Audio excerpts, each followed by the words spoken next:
ఈ పరిశుద్ధమైన హెచ్చించబడిన నామానికి కృతజ్ఞతాస్తులు తెలియజేసిన తండ్రి, మరొక తరుణాన్ని తండ్రి మా అందరి జీవితాల్లో మీరు కలిగించి మనుషులను పొడిగించి తండ్రి, మీ అనాదికాల సంకల్పంలో భాగంగా తండ్రి మా అందరినీ మీ సన్నిధానానికి చేర్చి తండ్రి, మీ వాక్కుల ముందు సిద్ధపడిన మనసులతో కూర్చుండబెట్టిన విధానానికి వందనములు, స్తుతులు, స్తోత్రం తెలియజేసిన తండ్రి, ఏ మాటల చేతనైతే తండ్రి నన్ను మమ్మల్ని మీరు బలపరచునయ్యున్నారో అట్టి మాటలను తండ్రి సూటిగాను స్పష్టంగాను బోధించుటకు తండ్రి కావలసినటువంటి ఆత్మ సహాయాన్ని నాకును, విరుచున్న ప్రతి మాటను మీ మాటగా స్వీకరించే మంచి మనసు మీ పిల్లలైన వారందరికీ ప్రసాదించమని, మెట్టుకు తండ్రి మనుషులుగా తండ్రి మేమేపాటి వారం తండ్రి, మా బ్రతుకులను వెలిగించే మహోన్నతమైనటువంటి మీ మాటలు తండ్రి మానవ మేధస్సుకు అందరినీ తండ్రి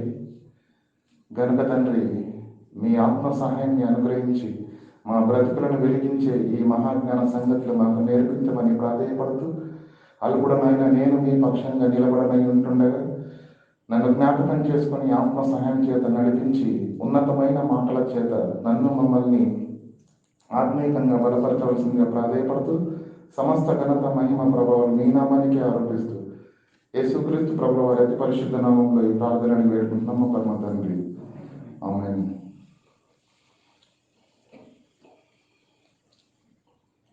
దేవుని నామానికి స్తోత్రం నండి.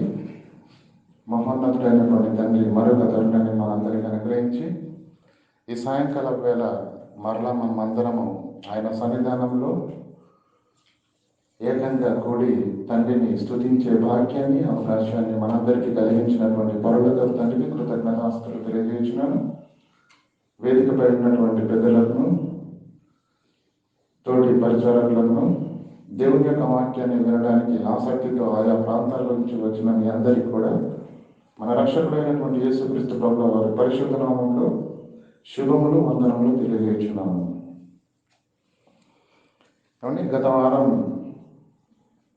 ఎఫెసీయులకు రాసిన పత్రిక యొక్క గత వారము, అంతకుముందు వారం, ఆ పై వారం ఇప్పుడేంటి ఫిలిప్పీలకు రాసిన దానికి కాస్త బ్రేక్ ఇచ్చి 1-2 ఆత్మీయమైనటువంటి పాఠాలు చెప్పమని సహోదరులు కోరారు. ఇవి కూడా ఆత్మ సంబంధమైనటువంటి పాఠాలే, ఏది పత్రికల వివరణ. అయినప్పటికీ నూతనంగా అనేక మంది సహోదరులు వస్తున్నారు కనుక వారిని కూడా బలపరిచినట్టుగా ఉంటుందని మరి ఈరోజు ఫిలిప్పీలకు రాసినటువంటి పత్రిక యొక్క ప్రారంభ భాగంలోనికి వెళ్లకుండా ఒక ప్రత్యేకమైనటువంటి అంశాన్ని మీకు బోధించాలని నేను ఇష్టపడుతున్నాను. ప్రియులారా, భూమి మీద పుడుతున్నటువంటి ప్రతి మనిషి పుట్టినప్పటి నుంచి మరణించేంత వరకు ఒకసారి మానవ జీవితపు విధానాన్ని ఆలోచన చేయగలిగితే, తల్లి గర్భంలో నుంచి పుట్టినప్పుడు మాటలు వస్తాయండి? నడక వస్తుందా? ఏది రాదండి. ప్రతిదీ నేర్చుకుంటాడు. మాట నేర్చుకుంటాడు, నడక నేర్చుకుంటాడు, నడవడిక నేర్చుకుంటాడు, చదువు నేర్చుకుంటాడు. అంతేనా? సమస్త విషయాలు నేర్చుకొని ఒక పూర్ణుడిగా, ఒక జ్ఞానవంతుడిగా ఈ లోకంలో మారుతున్నాడు. కానీ భూమి మీద పుట్టిన ప్రతి మనిషి తెలుసుకోవలసిన అతి ప్రాముఖ్యమైనటువంటి విషయాన్ని మాత్రము తెలుసుకొనకుండానే కనుమూస్తున్న వారు కోకొల్లలుగా ఉన్నారు. అదేంటో తెలుసా? తానెందుకు పుట్టానో ప్రతి మనిషికి తెలియాలి. ఎందుకు ఈ లోకానికి వచ్చాడో ప్రతి మనిషికి తెలియాలి. ఎందుకు వచ్చాడో తెలిస్తేనే దేని కొరకు బ్రతకాలో తెలుస్తుంది. దేని కొరకు బ్రతకాలో తెలిస్తేనే బ్రతుకులను వెలిగించుకునే అవకాశము ఉంటుంది. అసలు కారణమే తెలియకుండా జీవితాలను కొనసాగిస్తే, జీవిత పరమార్థం ఎరగకుండానే జీవితము ముగిసిపోతుంది. ప్రియులారా, జీవిత పరమార్థము ఎరగకుండానే జీవితాలను ముగిస్తే జీవితం అధోగతి పాలవుతుంది. కనుక ప్రతి విషయాన్ని కూలంకషంగా ఆలోచించాలి. ఉదయం ఉదయిస్తుంది, ఉదయాన్నే లేచి కాలకృత్యాలు తీసుకుంటున్నాము, బ్రేక్ఫాస్ట్ చేస్తున్నాము, ఉద్యోగాలకు వెళ్ళిపోతున్నాము. వ్యాపారం చేసేవారు వ్యాపారాలకు వెళ్తున్నారు, ఉద్యోగం చేసేవారు ఉద్యోగాలకు వెళ్తున్నారు, కూలి పని చేసుకునేవారు కూలి పనికి వెళ్తున్నారు. ఏమండి, రోజువారీ ఆటో రిక్షా కావచ్చు, రిక్షా కావచ్చు, ఏ పని చేయడానికైనా కానీ మనిషి వెళ్ళిపోతూ ఉన్నాడు. సాయంకాలం చీకటి పడేసరికి గూటికి గువ్వలు చేరినట్టుగా తిరిగి మనిషి తన యొక్క గృహానికి చేరుతున్నాడు. మరలా రాత్రికాల వేళలో తింటున్నాడు, మరలా పడుకుంటున్నాడు, మరలా ఉదయం లేచి మరలా అదే క్రమము, మరలా అదే క్రమము, మరలా అదే క్రమము. జీవితంలో కొత్తదనం ఏది లేకుండా దీనినే తిరిగి మరి తిప్పి తిప్పి తిప్పి తిప్పి ఇదే జరుగుతుందే తప్ప అంతకు మించి గొప్పగా ఏ జీవితాన్ని మీరు పరిశీలన చేసినా, మహా అయితే కొంత ఆస్తి కూడా పెట్టవచ్చు, మహా అయితే ఒక 2 బంగళాలు కట్టొచ్చు, అంతేనా? అంతకు మించి మానవ జీవితాలన్నింటినీ పరిశీలన చేస్తే ప్రియులరా, మీ అందరికీ కలిగే తాత్పర్యం ఇదొక్కటే. కానీ మరణం అనేది ఒకటి ఉందని, ఏదో ఒక రోజు ఈ భూమిని విడిచి వెళ్ళిపోయే పరిస్థితి ఉన్నది కనుక వెళ్ళవలసిన మనమందరం దుబాయ్కి రాకముందు మనం అందరం ఎక్కడ వరమండి? ఇండియాలో ఉన్నాం కదండి. దుబాయ్కి వెళ్ళాలన్న ఆలోచన వచ్చినప్పుడు ఎన్ని ఆలోచనలండి, ఎన్ని ఎంక్వైరీలు, అంతేనా? మనకు తెలిసిన బంధువులు చుట్టాలు వాళ్ళందరికీ ఫోన్లు చేసి, నేను పలానా కంపెనీకి వెళ్తున్నాను, పలానా దుబాయ్కి వెళ్తున్నాను, పలానా కంపెనీ శాలరీ బాగుంటుందా, వర్క్ బాగుంటుందో, ఎన్నో విషయాలను ఆలోచించి అందరి సలహాలు తీసుకొని ప్రయాణానికి సిద్ధపడి, అంతేనా? ఎన్నో నెలల తరబడిగా కసరత్తు చేస్తే తప్ప నువ్వు ఇక్కడికి రాలేవు. భూమి మీద ఒక చిన్న ప్రయాణం చేయటానికే నువ్వు ఇంత సిద్ధపడవలసి ఉంటే, నువ్వు ఇంత ప్రయాసపడవలసి ఉంటే, ఇంత కసరత్తు చేస్తే తప్ప ఈ ప్రయాణంకు నువ్వు చేరుకోలేనప్పుడు, మరణం అనే పేరుతో చావు తర్వాత నీకున్న ఆ ప్రయాణం కొరకు భూమి మీద బ్రతికుండగానే నీవు నేను సిద్ధపడకపోతే ఉందా లేదా ప్రయాణం? మన తాతలు మన కళ్ళ ముందే చనిపోయారు. మన తండ్రుల వయసులో ఉన్నవారు కూడా కొంతమంది చనిపోయేవారు. మనతోటి వాళ్ళు కూడా కొంతమంది చనిపోయి ఉండొచ్చు, పక్కింటి వాళ్ళు చనిపోయి ఉండొచ్చు, ఎదురింటి వాళ్ళు చనిపోయి ఉండొచ్చు. మరణం అనేది మన కళ్ళ ముందు అనేక సార్లు మనల్ని పలకరించింది. మనల్ని కాదు, మనల్ని పలకరిస్తే ఇక్కడ మనం ఉండేవాళ్ళం కాదు. అంటే అది చెప్ప పెట్టకుండా అకస్మాత్తుగా వెళ్ళే ఒక భయంకరమైన ప్రయాణం ప్రతి మనిషికి ఉన్నప్పుడు, ఎక్కడికి వెళుతున్నారో, వెళ్ళిన తర్వాత పరిస్థితులు ఏంటి, అక్కడికి వెళ్ళే ముందు ఏమైనా సిద్ధపడాలా అన్న ఈ వివరణ ప్రతి మనిషికి భూమి మీద ప్రాణాలతో ఉంటుండగానే అవసరం. కానీ అది భూమి మీద ఏ ఒక్కరు కూడా పట్టించుకోవడం లేదు ప్రియులారా. గనక దాని యొక్క వృత్తాంతాన్ని తలపించే ఒక అద్భుతమైనటువంటి అంశాన్ని ఈరోజు మీతో పంచుకోవాలని నేను ఇష్టపడుతున్నాను ప్రియులారా.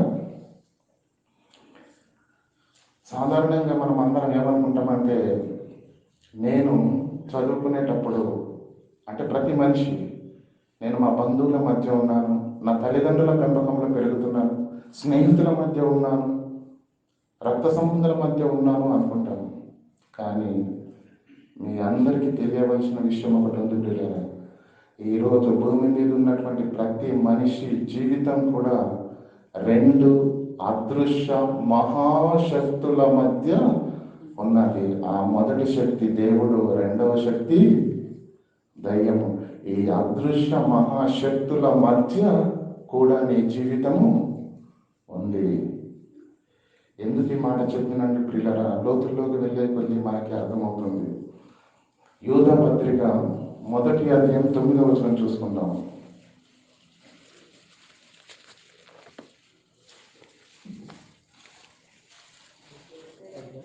యూదా పత్రిక 1వ అధ్యాయం 9వ వచనం.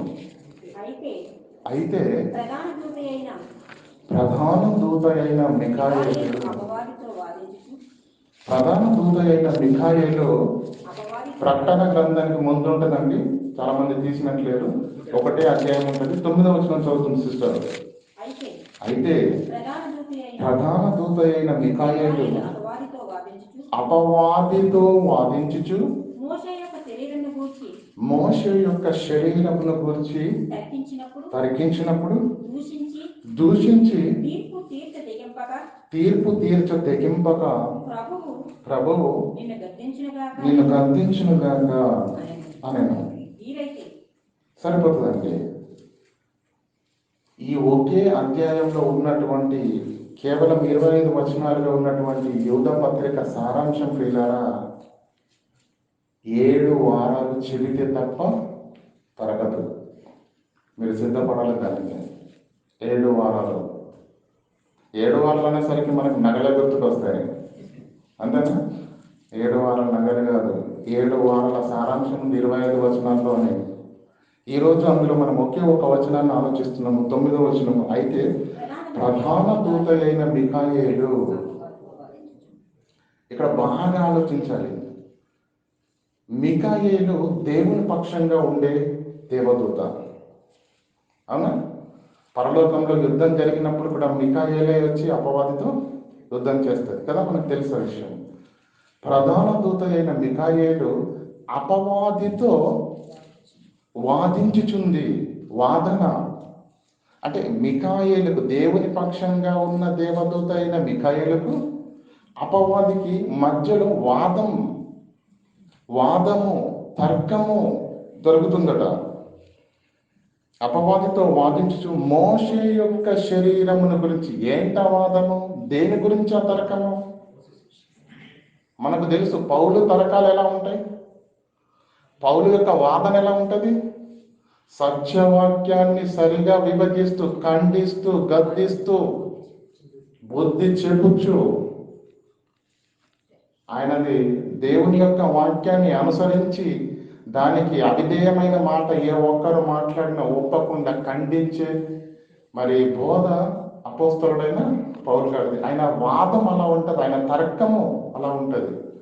కానీ ఇక్కడ ప్రధాన దూత అయిన మిఖాయేలుకును అపవాదికిని మధ్య దేని గురించి తర్కము, దేని గురించి వాదం జరుగుతుంది?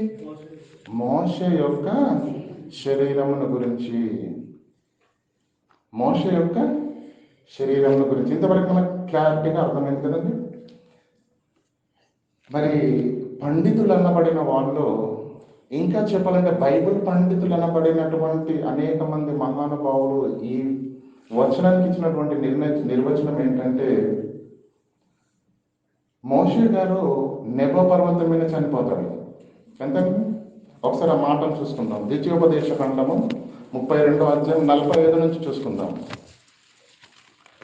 ఒకనాడు ఇశ్రాయేళ్ల సమాజం ఎదుట నీవు నా మాటను గౌరవించలేదు గనుక మోషే, నీవు పాలు తేనెలు ప్రవహించే దేశాన్ని కళ్ళతో చూస్తావే తప్ప ఆ దేశంలో ప్రవేశించమని చెప్పాడు ఒకనాడు దేవుడు. ఆ 45 నుంచి చెప్పండి. మరియు ద్వితీయోపదేశ ఖండం 32వ అధ్యాయం 45 నుండి.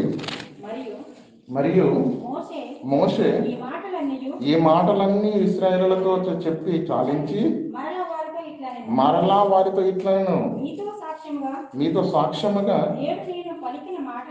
నేడు మీతో పలికిన మాటలన్నిటినీ మీ మనసులో పెట్టుకొని ఈ ధర్మశాస్త్ర వాక్యములన్నిటిని అనుసరించి నడుచుకోవాలని వారికి ఆజ్ఞాపించవలను.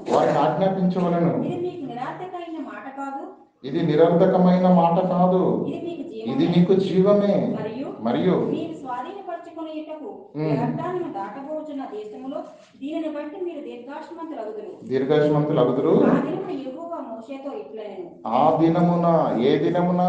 ఒక దినాన్న మోషే గారు ఇశ్రాయేలుల పైన కోపంతో బండతో మాట్లాడవు అని అంటాడు. ఈయనేం చేస్తాడు? కర్రతో కొడతాడు. అప్పుడు దేవుడు, నీవు నా మాటను వినలేదు. ఏం చేశాడండి? నరహత్య చేశాడా? మాట్లాడమన్నాడు.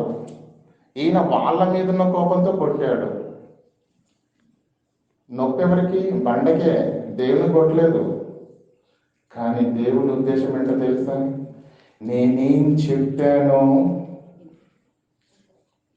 ఏంటి, నీ అటెన్షన్ ఎక్కడుంది, ఏకాగ్రత ఎక్కడుంది? అంత నిద్రమత్తులో ఉండి వింటున్నావు నా మాటలు? మాట్లాడమంటే మాట్లాడాలి, కొట్టమంటే కొట్టాలి, గద్దించమంటే గద్దించాలి. నేనేం చెబుతున్నానో అదే చెప్పాలి తప్ప దానికి జోడించడాలు మనకు బాగా ఇష్టం కదండి. 1కి 2, 2కి 3, 3కి 4 కదండి. 2 మాటలు చెప్పమంటే 4 చెప్పేస్తాం దానికి, ఉన్నాయి లేని కలిపేసి కదండి. కానీ దేవుడికి ఏంటంటే ఏది చెప్పమన్నాడో అదే చెప్పాలి. అంతకు మించి ఒక్క మాట కూడా ఎక్కువ మాట్లాడిన దేవుడు ఒప్పుకోడు. గనుక మాట్లాడమన్నప్పుడు ఈయన కొట్టాడు. దానికి దేవుడు ఏమంటాడు, ఆ దినమున యెహోవా మోషేతో ఇట్లనెను, ఎరికో ఎదుటనున్న మోయాబు దేశమందరి అబారీమను ఈ పర్వతము అనగా నెబో కొండ ఎక్కి నేను ఇశ్రాయేలులకు స్వాస్థ్యముగా ఇచ్చుతున్న కానాను దేశమును చూచి నీ సహోదరుడైన అహరోను హోరు కొండ మీద మృతి పొంది తన స్వజనుల యొద్దకు చేరినట్లు నీవు ఎక్కబోచున్న ఏ నెబో పర్వతాన్నైతే నీవు ఎక్కబోతున్నావో మోషే ఎక్కుతావు, అక్కడి నుంచి కన్నులారా చూస్తావే తప్ప ఆ కానాల్లో నీవు ప్రవశించవా. కొండ ఎక్కి మృతి పొంది అంటే నీవు కూడా నేబో పర్వతం మీదనే మృతి పొందుతావే తప్ప కానానుకు చేరవు అని చెప్పాడండి. అర్థమవుతుందండి. అంటే చనిపోతాడు. దేవుని మాట ప్రకారంగానే మోషే గారు నెబో పర్వతం మీద చనిపోతాడు. చనిపోయిన తరువాత నెబో పర్వతం మీద ఉన్నటువంటి ఆ మోషే యొక్క దేహమును గురించి ప్రధాన దూత అయిన మిఖాయేలు ఇంకా అపవాది ఇద్దరు తరికించుకుంటున్నారట, ఇద్దరు వాదించుకుంటున్నారట, ఇద్దరు గొడవ పడుతున్నారట. దేని గురించి? మోషే శరీరాన్ని గురించి. ఇది బైబిల్ పండితులు ఇచ్చినటువంటి సారాంశం. కానీ వాస్తవానికి అది నిజము కాదు ప్రియులారా. ఎందుకంటే ప్రియులారా, దేవుని యొక్క వాక్యము ఎంతటి చదువుకున్న వ్యక్తి అయినటువంటి, ఎంతటి పండితుడైన లోకానుసారంగా ప్రియులారా, దేవుని యొక్క వాక్యం దగ్గరికి వచ్చేసరికి శిశువులా మారిపోవాలి ప్రియులారా. మనిషికున్న లోక జ్ఞానము చేత దేవుని జ్ఞానాన్ని నేను వర్ణిస్తాను, వివరిస్తానంటే అది కుదరదు. మీకు మీ అందరికీ ఒక ఆయన తెలుసు, జయప్రకాష్ నారాయణ ఒక ఆయన ఉంటాడు, ఐఏఎస్ తెలుసు అనుకుంటే చాలా మంది. లోక్సత్తా నాయకుడు. అర్థమైందా? బైబిల్ని చదివేమన్నా తెలుసా అండి? బైబిల్ని అంత సీరియస్గా తీసుకోవాల్సిన అవసరం లేదండి. ఇది ఒక పురాణ ఇతిహాస కథల లాంటి పుస్తకమే తప్ప దాంట్లో రియాలిటీ, వాస్తవం అనేది ఏమి లేదు. దాన్ని అంత సీరియస్గా తీసుకోవాల్సిన అవసరం ఏమి లేదన్నది. ఎందుకయ్యా ఈ మాట అవన్నీ క్రైస్తవ సమాజమైన ప్రశ్నిస్తే 6 దినాల్లో సృష్టి కలగడం ఏంటండి? అపహాస్యం కాకపోతే 6 దినాల్లో సృష్టి అసాధ్యము అన్నాడు. లోక సత్తా నాయకుడికి పిల్లల బైబిల్ సత్తా ఏంటో తెలియదు. దాన్ని నిరూపించే వాళ్ళు కూడా లేకపోవడంతో ఆయన అక్కడ ఆగిపోయాడు. 6 దినాలలో సృష్టి ఎలా కలిగిందో దేవుని వాక్యాన్ని అవబోధన పట్టినటువంటి దేవుని పిల్లలను అడిగితే తెలుస్తుంది తప్ప లోకానుసారమైనటువంటి జ్ఞానం ఉన్న ఆయనకు బైబిల్ సత్తా అర్థం కాలేదు పిల్లల. గనక పిల్ల దేవుని మాటలను చదువుతున్నప్పుడు ప్రతి ఒక్కసారి దేవుని సహాయాన్ని అర్థించాలి. దేవుని ఈ మాటను నాకు నేర్పమని గోజాడితే తప్ప అది ఎంతటి పండితుడైనా సరే. ఎందుకంటే యెషయా గ్రంథం 55వ అధ్యాయం కింద వచ్చిన చూడండి ఒకసారి.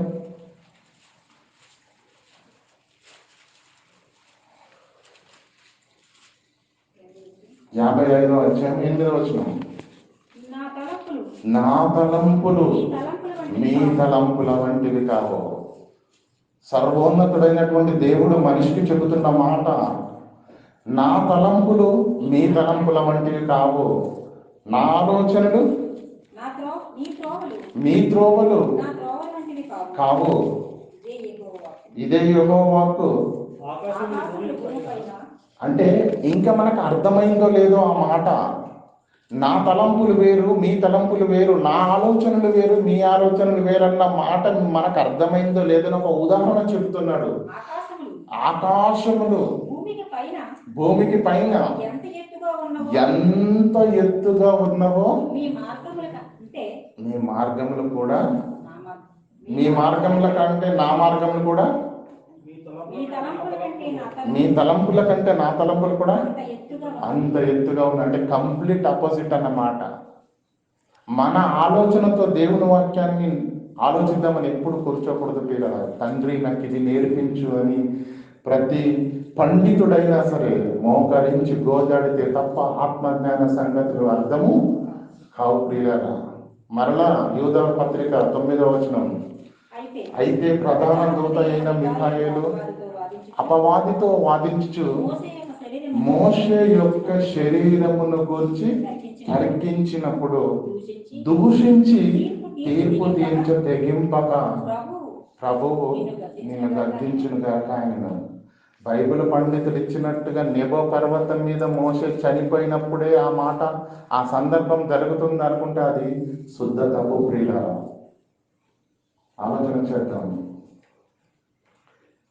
అసలు మనిషి అంటే ఎవరండి?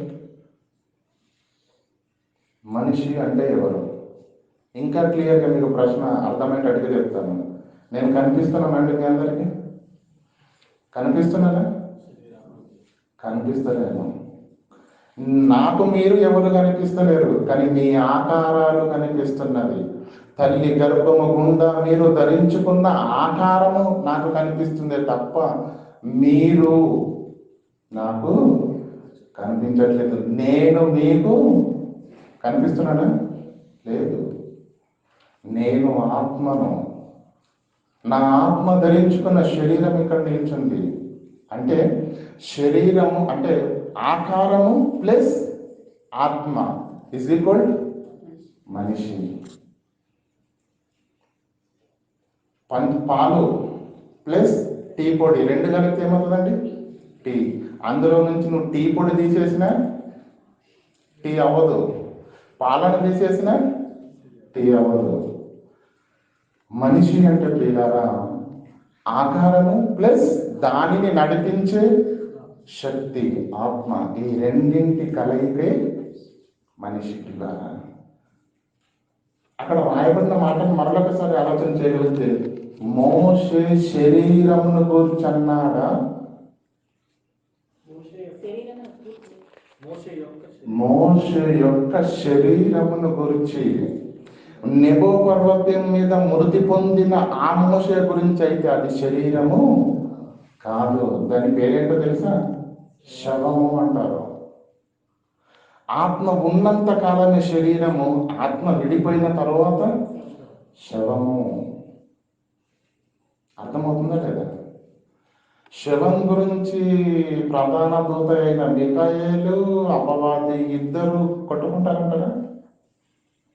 ఇంకా మనకు బాగా అర్థమవుతుంది. భార్య కానీ పిల్లలు కానీ తల్లిదండ్రులు కానీ ఎవరైనా సరే ప్రియులారా, ఈ దేహములో ఆత్మ ఉన్నంత వరకే నీ భార్యకు నువ్వు కావాలి, ఈ ఆకారంలో ఆత్మ ఉన్నంత వరకే నీ పిల్లలకు నువ్వు కావాలి, నీ తల్లిదండ్రులకు నువ్వు కావాలి, నీ బంధువులకు కావాలి, నీ రక్త సంబంధులకు కావాలి. ఒకవేళ ఆ ఆత్మ వెళ్ళిపోతే ఎవరికి అవసరం లేదు ప్రియులారా. అవసరం అంటారా? ఎవరికి అవసరం లేదు. 10 సంవత్సరాలు 15-20 సంవత్సరాలు కాపురం చేసిన భార్యాభర్తలు అయినా, షష్ఠి పూర్తి చేసుకున్న భార్యాభర్తలలో ఏ ఒక్కరు చనిపోయినా ఏమంటారండి పక్కన ఉన్న వాళ్ళు? సాయంకాలం అయిపోతుంది, శవాన్ని తీసేయండి. 60 సంవత్సరాల నుంచి మేము కలిసి ఉంటున్నామండి, అక్కడే ఉంచండి అంటారా? సమాజం ఉండనిస్తుందా? ఎవరు ఉంచుకోరు ప్రియులారా. ఆత్మ శరీరంలో ఉంటేనే నీవు నీ భార్యకు కావాలి, నీ తండ్రికి కావాలి, నీ పిల్లలకు కావాలి, నీ బంధువులకు కావాలి, నీ శ్రేయోభిలాషులు అందరికీ కావాలి. ఆ ఆత్మ శరీరాన్ని విడిచిపెట్టి వెళ్ళిపోతే భార్యకు అవసరం లేదు, పిల్లలకు అవసరం లేదు, తల్లిదండ్రులకు అవసరం లేదు, బంధువులకు కానీ శ్రేయోభిలాషులకు కానీ. ఏమంటే గ్రామం వారికి ఏమైనా అవసరమా? ప్రభుత్వానికి ఏమైనా అవసరమా? ఎవ్వరికి అవసరం లేదండి. మహాజ్ఞాని అయిన సొలొమోను గారు ప్రియులారా ఒక అద్భుతమైన మాటను రాశారండి. క్రీస్తు పూర్వమే 9వ అధ్యాయం 4వ వచనం చదవండి. ప్రసంగి గ్రంథం ఇంత వివరణ ఇవ్వలేడు, కానీ ఆయన శైలిలో చెప్పాడు. అద్భుతం. బ్రతికిండు వారితో రెండో మాట చదవండి అన్న.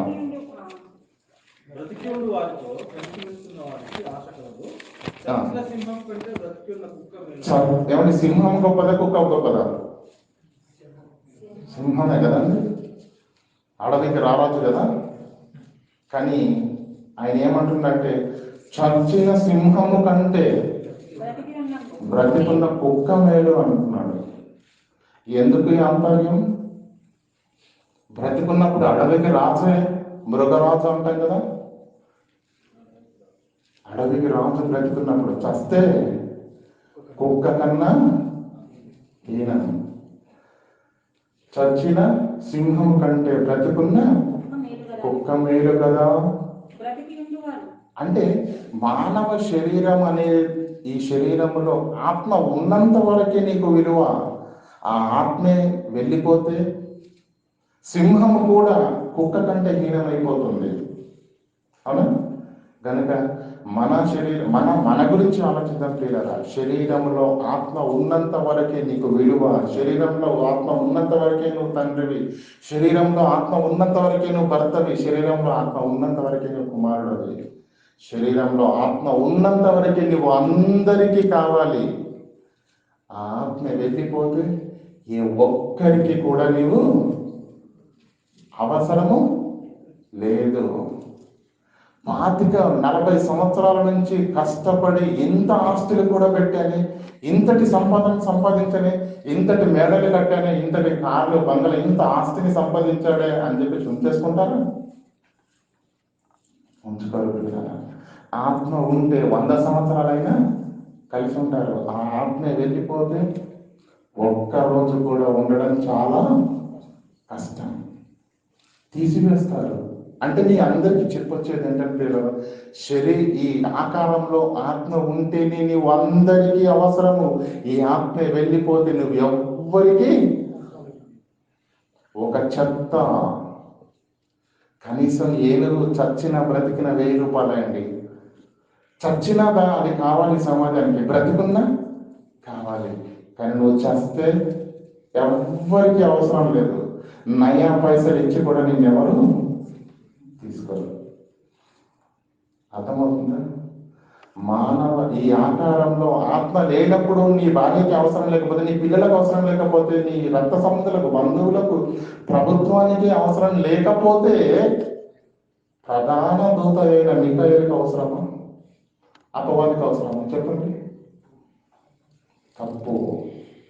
వారిచ్చిన సారాంశం తప్పు. భూమి మీద మన ఈ ఆకారంలో ఆత్మ నిలిచి ఉన్నంత వరకే అందరికీ నువ్వు కావాలన్నది ఎంత వాస్తవమో, అదే సమయంలో నువ్వు దేవునికి కావాలి. అదే సమయంలో నువ్వు దయ్యానికి కూడా కావాలి. అంటే ఈ సందర్భం జరుగుతున్నది మోషే గారు నెబో పర్వతం మీద చనిపోయిన తర్వాత కాదు సుమా. మోషే గారు ప్రాణాలతో ఉంటున్నప్పుడే. ఇంకా చెప్పాలంటే మోషే గారు రాబోతున్న ఆ తరుణంలో ఇంకా మీకు లోతుల్లోకి తీసుకొని వెళ్తాను పిల్లలు. ఒక్కసారి నిర్గమకాండం తీయండి. ఈ సందర్భము అసలు ఎప్పుడు జరిగింది అనేది మీకు కూలంకషంగా అర్థం చేస్తాను. నిర్గమకాండము 1వ అధ్యాయం 11వ వచనం నుంచి చదవండి. 11 నుంచి 14 వరకు. కాబట్టి వారి మీద పెట్టినటువంటి భారము వారిని సమపెట్టుటకు వెట్టి పనులు చేయించు అధికారులను వారి మీద నియమింపగా. మనందరికీ కాస్త చరిత్ర పైన అవగాహన ఉండాలండి. కాస్త చరిత్ర పైన అవగాహన ఉండాలి. మనకు అబ్రహాం గారు బాగా తెలుసు. అబ్రహాం కుమారుడు ఇస్సాకు కుమారుడు యాకోబు. యాకోబుకి ఎంతమంది పుట్టారు? 12 మంది పుట్టారు. ఆ 12 మందిలో అతి ప్రేమంగా చూసుకుంటున్న వాడు తండ్రికి యోసేపు. అతను అతి ప్రేమ చేయడం అనేది ఈ 11 మంది అన్నదమ్ములకేమీ నచ్చలేదు. పైగా ఆయనకు దర్శనాలు రావడము, ఈయన చెప్పడము కల్మషం లేకుండా, ఇక ఒక భయంకరమైనటువంటి ద్వేషాన్ని అతని మీద పెంచుకొని చివరికి చంపేద్దామనే ప్లాన్ చేశారండి. కానీ చివరికి రుబేను కదండి ప్రథముడు, వాడు మన రక్త సంబంధి, చంపడం ఎందుకు, ఐగుప్తీయులకు అమ్మేద్దామని చెప్పేసి అమ్మేస్తారు. అక్కడ నుంచి ఆయన ఇష్మాయిలకు అమ్మేస్తారు. ఆ ఇష్మాయిలు ఐగుప్తీయులకు అమ్మేస్తే ఈయన ఐగుప్తు దేశానికి వెళ్ళిపోతాడు. ఎవరు? యోసేపు గారు. ఐగుప్తు దేశానికి వెళ్ళిపోయిన తర్వాత ఆయన ఏ పరిస్థితిలో ఉన్నా కూడా దేవుడిని విడిచిపెట్టకుండా భక్తితో ఉండడం వల్ల దేవుడు అతన్ని తగిన సమయమందు హెచ్చించి ఎంతటి ఉన్నత స్థానానికి ఎదిగించాడండి. మరొకటే మాట అన్నాడు, సింహాసన విషయంలోనే నేను రాజును, మిగతాదంతా నీ చేతికి అప్పగిస్తానన్నాడు. అప్పగించేశాడు. అదే తరుణంలో భయంకరమైన కరువు వచ్చేసింది వీరుంటున్న దేశంలో. ఐగుప్తు దేశంలో ఆహారము ఉన్నదని తెలుసుకొని ఇశ్రాయేలు అంటే యాకోబు గారు తన పిల్లల్ని మనము చావకుండు నిమిత్తము ఆ దేశానికి వెళ్ళి మన నిమిత్తము కొంత ఆహారం తీసుకొని రండి అని పంపిస్తాడు. అలా పంపించినప్పుడు అక్కడికి వెళ్ళడము, కలుసుకోవడము జరుగుతుంది. తర్వాత యోసేపు గారికి అర్థమైంది ఈయన నా అన్నలని, కానీ ఆ 11 మంది ఈయనను పోల్చుకోలేకపోయారు. మొత్తానికి కలుసుకున్నారు.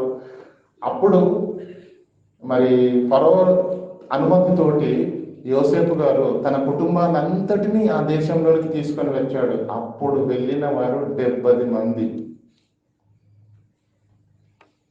యోసేపు గారు ఫరో అనుమతితోటి ఇశ్రాయేలు అంటే యాకోబు సంతటిని, వారి పిల్లల్ని అందరినీ ఆ దేశంలోనికి తీసుకొని వెళ్ళి అక్కడే కాపురం ఉంచాడు.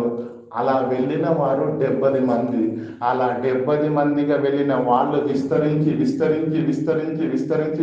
ఐగుప్తు దేశంలో ఐగుప్తీల కంటే వీళ్ళు ఎక్కువైపోయారు. అప్పుడు ఒకనాడు ఈ యోసేపు వల్లనే ఐగుప్తు దేశము కాపాడబడింది. ఈ యోసేపు అక్కడికి వెళ్ళకపోతే ఐగుప్తు అనేది కరువు చేత భయంకరంగా నష్టపోయేది. అప్పటి వరకు ఇశ్రాయేళ్ల పట్ల కృతజ్ఞత కలిగి బ్రతికిన ప్రతి రాజులు ఉన్నారు. కొంతకాలానికి యోసేపు అంటే ఎవరో తెలియని కొత్త రాజు వచ్చిండు ఐగుప్తు దేశాన్ని వెళ్ళడానికి. అప్పుడు జరుగుతున్న సందర్భం ఇప్పుడు చదవండి.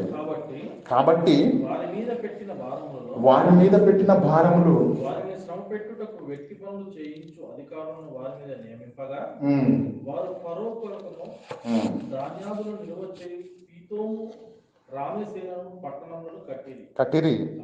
అయినను ఐగుప్తీయులు వారిని శ్రమ పెట్టిన కొలది వారు విస్తరించి ప్రబలేరి గనుక వారు ఇశ్రాయేలు అసహ్యపడిరి. ఇశ్రాయేలీల చేత ఐగుప్తీయులు కఠినముగా సేవ చేయించుకుని ప్రతి పని కఠినముగా ఉండెను. జిగటమంటి పనిలోను, ఇటుకల పనిలోను, పొలములోను కఠిన సేవ చేయించి వారి ప్రాణములను విసిగించెను. కఠినమైన సేవ. 70 మందిగా వెళ్ళినటువంటి ఇశ్రాయేలీలు ఐగుప్తు దేశంలో విస్తరించి ఐగుప్తీల కంటే ఎక్కువగా జనాలుగా విస్తరిస్తున్నప్పుడు ఐగుప్తు రాజుకు అసూయ పెరిగిపోయింది. ఎంత ఎక్కువగా వాళ్ళు విస్తరిస్తున్నారో అంత భయంకరంగా వారిని కఠినంగా వారిపైన వెట్టి పనులు చేయించడానికి అధికారులను నియమించి అతి భయంకరంగా సేవ చేయిస్తున్నాడు. అక్కడ రాయబడిన మాట ఏంటండి? కఠిన సేవ చేయించి వారి ప్రాణములను విసిగించిరి. అర్థమవుతుందండి ఎంత భయంకరమైన కాఠిన్యపు దాస్య జీవితాలను వారు అనుభవిస్తున్నారో చూడండి. అలా అనుభవిస్తున్న వేళ వారి కాఠిన్యమును, వారి యొక్క దాస్యమును, వారి యొక్క నిట్టూర్పులు, వారి యొక్క ఏడుపులను విన్నటువంటి పరలోకపు కన్న తండ్రి 2:24 దేవుడు జోక్యం చేసుకొని మాట్లాడుతున్నాడండి. కాగా వారి మూలుగును విని అబ్రహాము, ఇస్సాకు, యాకోబులతో తాను చేసిన నిబంధనను జ్ఞాపకం చేసుకొనెను. నేను ఒకరోజు అబ్రహాముకు మాట ఇచ్చాను, నీ సంతానాన్ని విడిచిపెట్టాను, ఇసుక రేణువుల వలె విస్తరింపజేస్తానని. అలా నేను మాట ఇచ్చాను, వీళ్ళు నా మాట వినట్లేదని కొంతకాలం విడిచిపెట్టాను. మరలా అబ్రహాముకు చేసినటువంటి నిబంధనను జ్ఞాపకం చేసుకుని, ఇస్సాకు యాకోబులతో తాను చేసిన నిబంధనను జ్ఞాపకం చేసుకుని, దేవుడు ఐగుప్తు దేశములో ఉన్న 70 మందిగా వెళ్ళి విస్తరించినటువంటి ఆ ఇశ్రాయేలులను చూచెను. దేవుడు వారి యందు లక్ష్యముంచెను. అర్థమవుతుందండి? దేవుడు ఆ భయంకరమైన కాఠిన్యంలో భయంకరంగా దాస్యపు జీవితాన్ని అనుభవిస్తున్న ఆ ఇశ్రాయేలీయులను ఒక్కసారి దేవుడు జ్ఞాపకం చేసుకుని వారి యందు లక్ష్యం ఉంచి వారి కొరకు ఒక ఉన్నతమైన ఆలోచన చేశాడు. ఏంటంటే ఆలోచన, ఇక నా పిల్లలను విడిపించాలి. ఈ భయంకరమైన కఠిన బానిసత్వంలో నుంచి నా పిల్లలు, అబ్రహాము సంతానము వెళ్ళు, ఈ నా పిల్లల్ని విడిపించి ఒక మంచి దేశాన్ని నేను వారికి ఇవ్వాలి. అలా విడిపించి నడిపిస్తున్న వేళ అనేక నియమ నిబంధనలు చెప్పి ఒక హితోపదేశము చేసి వారందరినీ రక్షించి వారందరికి ఒక మంచి దేశాన్ని ఇచ్చి వీరు నా ప్రజలని ప్రపంచానికి తెలియచేయాలి అన్నది దేవుని యొక్క కళ. ఈ కళను నెరవేర్చడానికి కారణ జన్ముడిగా రాబోతున్నవాడు మోషే. అర్థమవుతుందా లేదా? కారణ జన్ముడిగా రాబోతున్నవాడు మోషే. అప్పుడు ఏమండి, అప్పుడు మోషే శరీరముల గురించి తర్కము వాదము జరుగుతుంది. మోషే గారు ఇంకా భూమి మీదకి రాలేదు. రానయ్యున్న తరుణములో దేవుడు తన యొక్క ప్రణాళికను చెప్పాడు అపవాదితో. ఇశ్రాయేలీయులను విడిపించి పాలు తేనెలు ప్రవహించు ఆ కానాను దేశానికి నడిపించి ఆ నా పిల్లలందరికీ నా యొక్క ఆజ్ఞలను తెలియపరిచి వారందరినీ రక్షణలోనికి నడిపించి వారందరినీ పాలుతేనెలు ప్రవహించే ఒక అద్భుతమైన దేశాన్ని తీసుకొని వెళ్తాను. ఈ ప్రజలను బట్టి ప్రపంచానికి నేర్పిస్తాను పాఠాన్ని. ఇంత గొప్ప అద్భుతమైనటువంటి మహాకార్యాన్ని నెరవేర్చబోవడానికి నేను మోషేను పుట్టించబోతున్నానని దేవుడు ఆనందపడిపోతున్నాడు. అర్థమవుతుందండి? ఆనందపడిపోతున్నాడు. మరలా చదవండి అన్నమాట. 9వ వచనం, యోధా పత్రిక 9. అయితే ప్రధాన దూత అయిన మిఖాయేలు అపవాదితో వాదించుచుంది మోషే యొక్క శరీరమును గురించి. వాదన కోర్టులోకి వెళ్ళారండి ఎప్పుడన్నా? సినిమాలు అయితే చూసుంటారు కదండి. కోర్టులో ఎలా జరుగుతుందండి? ఇతడు తప్పు చేశాడు అనగానే శిక్ష చేస్తారా జడ్జి గారు? లేదు, వాదోపవాదాలు వినాలి. ఇద్దరు పక్షాన ఇద్దరి వాదన విన్న తర్వాత అప్పుడు నిర్ణయిస్తాడు తప్పేదో కదండి. గనుక పిల్లరా, వాదము జరుగుతుంది ఇక్కడ. దేని కొరకు? మోషే శరీరాన్ని గురించి. ఎలా? దేవుడు పొంగిపోతున్నాడని తన కళ్ళ ముందు నెరబోతున్నటువంటి కార్యాన్ని చూసి ఇక మోషే వస్తాడు, మోషే వచ్చి రాగానే వారిని విడిపిస్తాడు, విడిపించిన నా ప్రజలందరిని తీసుకొని వస్తాడు. ఇక నా ప్రజలందరూ నా మాటలు వింటూ దేవుడే మా తండ్రి అని నా మాటలను శిరస వహిస్తూ నన్ను మహిమపరుస్తారు, భూమి మీద నన్ను ఘనపరుస్తారు. అలాంటి ప్రజలు నేను సమాజానికి ప్రపంచానికి చూపిస్తాను అని చెప్పేసి దేవుడు ఎంతో పొంగిపోతున్నాడు. ఇది దేవుని యొక్క ప్రణాళిక ప్రియులారా. అర్థమవుతుందా లేదా? మోషే గారి యొక్క రాకను గురించి తెలియపరచగానే వాదం తర్కం ఎలా ఉంటుంది? ఇప్పుడు 1 by 1 చూద్దాం ప్రియులారా. ఏమండి? మొదటి అధ్యాయము 8వ వచనం చదవండి. నిర్గమకాండము 1వ అధ్యాయం. అప్పుడు యోసేపును ఎరగని మరి ఒక రాజు ఐగుప్తును ఏలనారంభించెను. అంతటితో ఆగలేదు. 15వ వచనం చదవండి. మరియు క్షమించండి, 9వ వచనం చదివికి వద్దాం. అయితే తన జనులతో ఇట్లా నేను, ఇదిగో ఇశ్రాయేలు సంతానం, ఈ జనం మనకంటే విస్తారంగా బలిష్టంగా ఉన్నది, వారు విస్తరింపకుండునట్లు మనము వారి ఎడల యుక్తిగా జరిగించుదము. రండి, లేని ఎడల యుద్ధము కలుగునప్పుడు మన శత్రువులతో చేరి మనకు విరోధంగా యుద్ధం చేసి ఈ దేశంలో నుండి వెళ్ళిపోదరేమో అని. ఏమండి, మోషే గారు వస్తున్న ఆ తరుణంలోనే యోసేపును ఎరగని, క్షమించండి, మోషే గారు వస్తున్న ఆ కాలంలో యోసేపును ఎరగని ఒక రాజు ఐగుప్తు నేలను ఆరంభించాడు. ఆయన ఏలను ఆరంభించగానే ఆయన యొక్క తలంపుల్లో వచ్చిన మొట్టమొదటి ఆలోచన ఏంటో తెలుసా?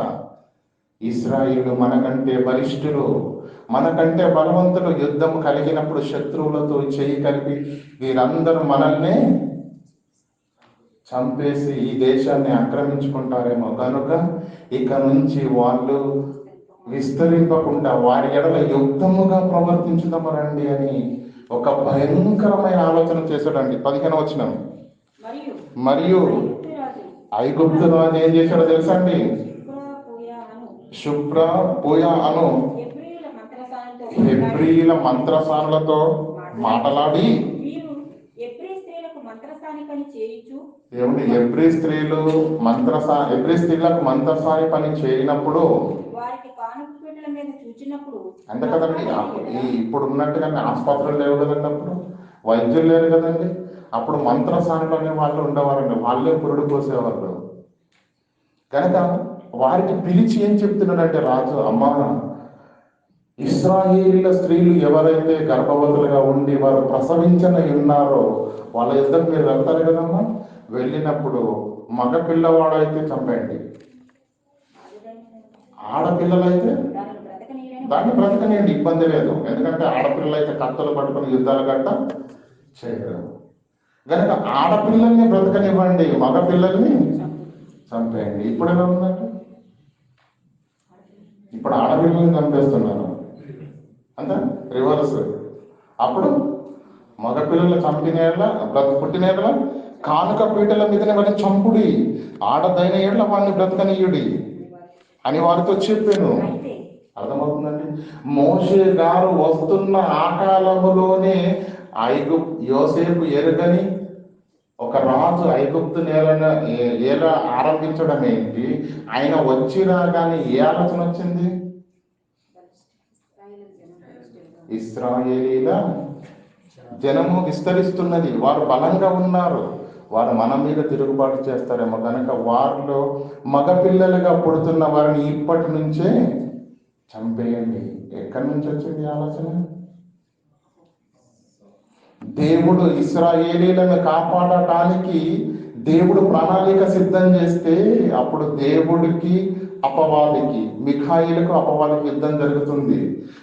మిఖాయిలు సంబరపడిపోతున్నాడు, ఇక మోషే అనే ఒక కారణ జన్ముడు పుట్టబోతున్నాడు, ఇశ్రాయేలులందరినీ విడిపించి దేవుని ప్రజలుగా వారిని మరలా మలచబోతున్నాడు, ఇక దేవుని యొక్క కళ నెరవేరబోతుంది అని సంబరపడుతున్న వేళ అపవాదం ఏమందో తెలుసా? ఆగా, నీ సంబరాలన్నీ అట్టే పెట్టుకో, ఇదంతా జరగాలంటే ఆయన పుట్టాలా వద్దా? పుట్టాలి, పుట్టనివ్వను అని అపవాది రాజులోకి ప్రవేశించి ఒక భయంకరమైన శాసనాన్ని చేసి మగ పిల్లలుగా పుట్టిన వారందరినీ చంపేయండి ఒక భయంకరమైన శాసనము ఆనాడు రాజ్యంలో బయలుదేరింది. మంత్రసానులు కూడా పిలిచి, మీరు మగ పిల్లవాడు పుట్టిన వెంటనే కానుకల పీటపైనే చంపేయండి, ఆడపిల్లలైతే బ్రతకనివ్వండి. ఇది రాజు ఇచ్చిన ఆజ్ఞ. కానీ ఏం జరిగిందో తెలుసా అండి? 10వ వచనం. అయితే ఆ మంత్రసానుడు దేవునికి భయపడి, ఏమంటే దేవుని యొక్క చరిత్ర అప్పటికి ఎలా ఉంది?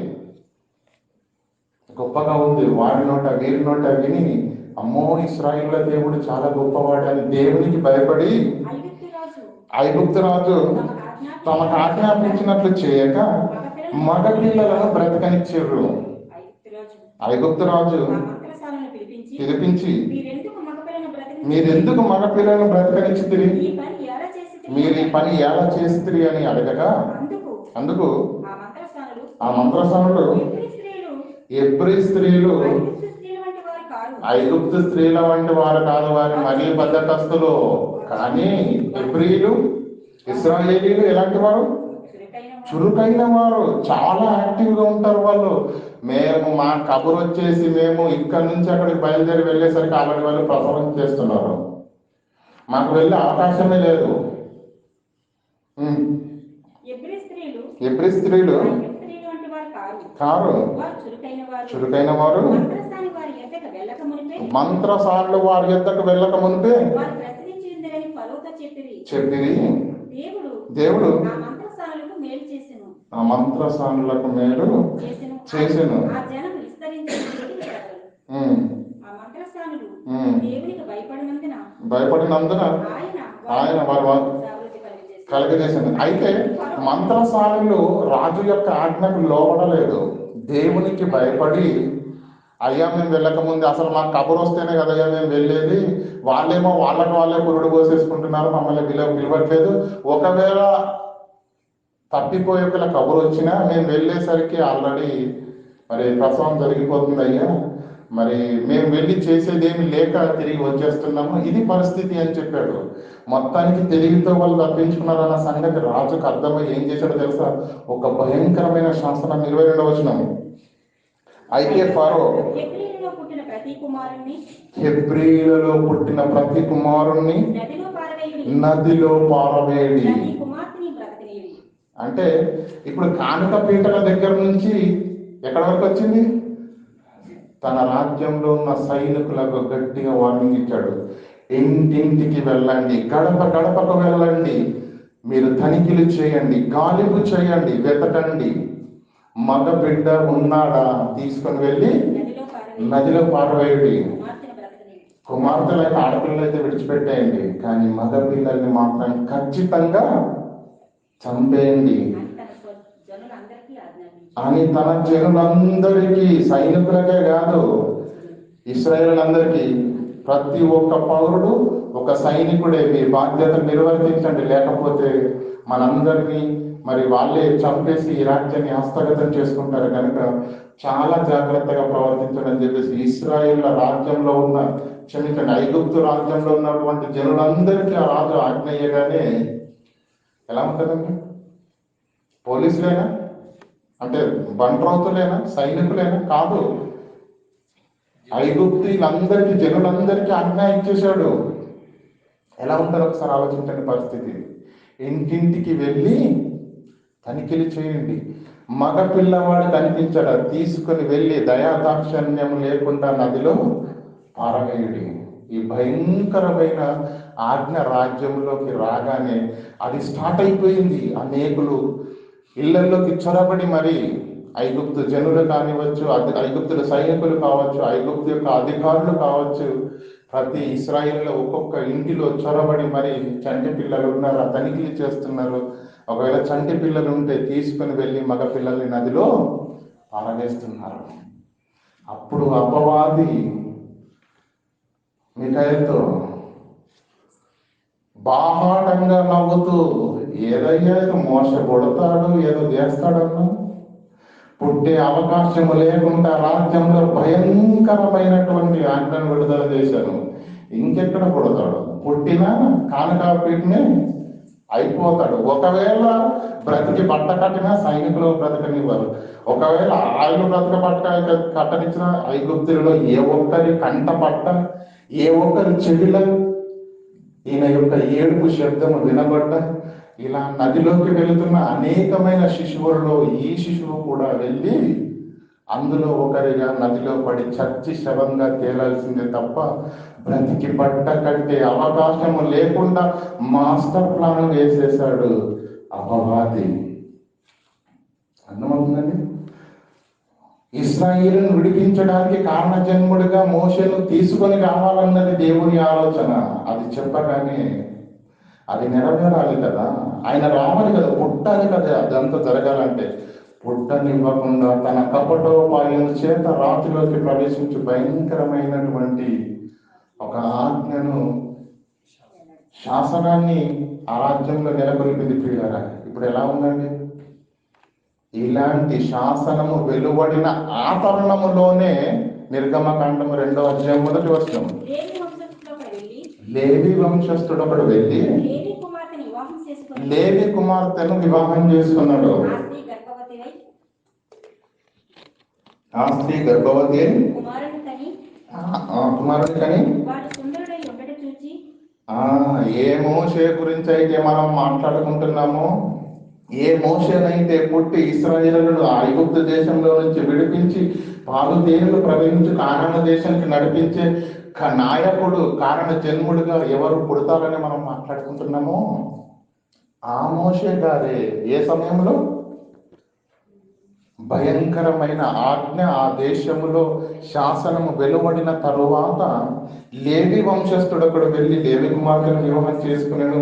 ఆ స్త్రీ గర్భవతి కుమారుని కని వాడు సుందరుడై ఉండుట చూచి 3 నెలలు వానిని దాచెను.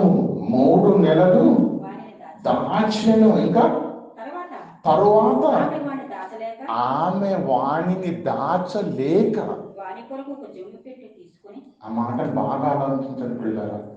3 నెలల దాకా అతి కష్టము మీద దాచిందట. ఎక్కడ దాచిందో తల్లి, కుండలో పెట్టిందో. ఏమంటే చిన్నపిల్లలకు అవన్నీ ఏం తెలుసా అండి?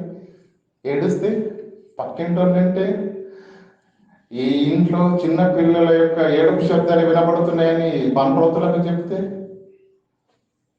3 నెలలు ప్రియులారా 3వ కంటికి కనిపించకుండా జాగ్రత్త పడింది. కానీ ఇంకా ఆమె దాచలేకపోయింది. అంటే గాలింపులు ఎక్కువైపోయాయి, తనిఖీలు ఎక్కువైపోయాయి.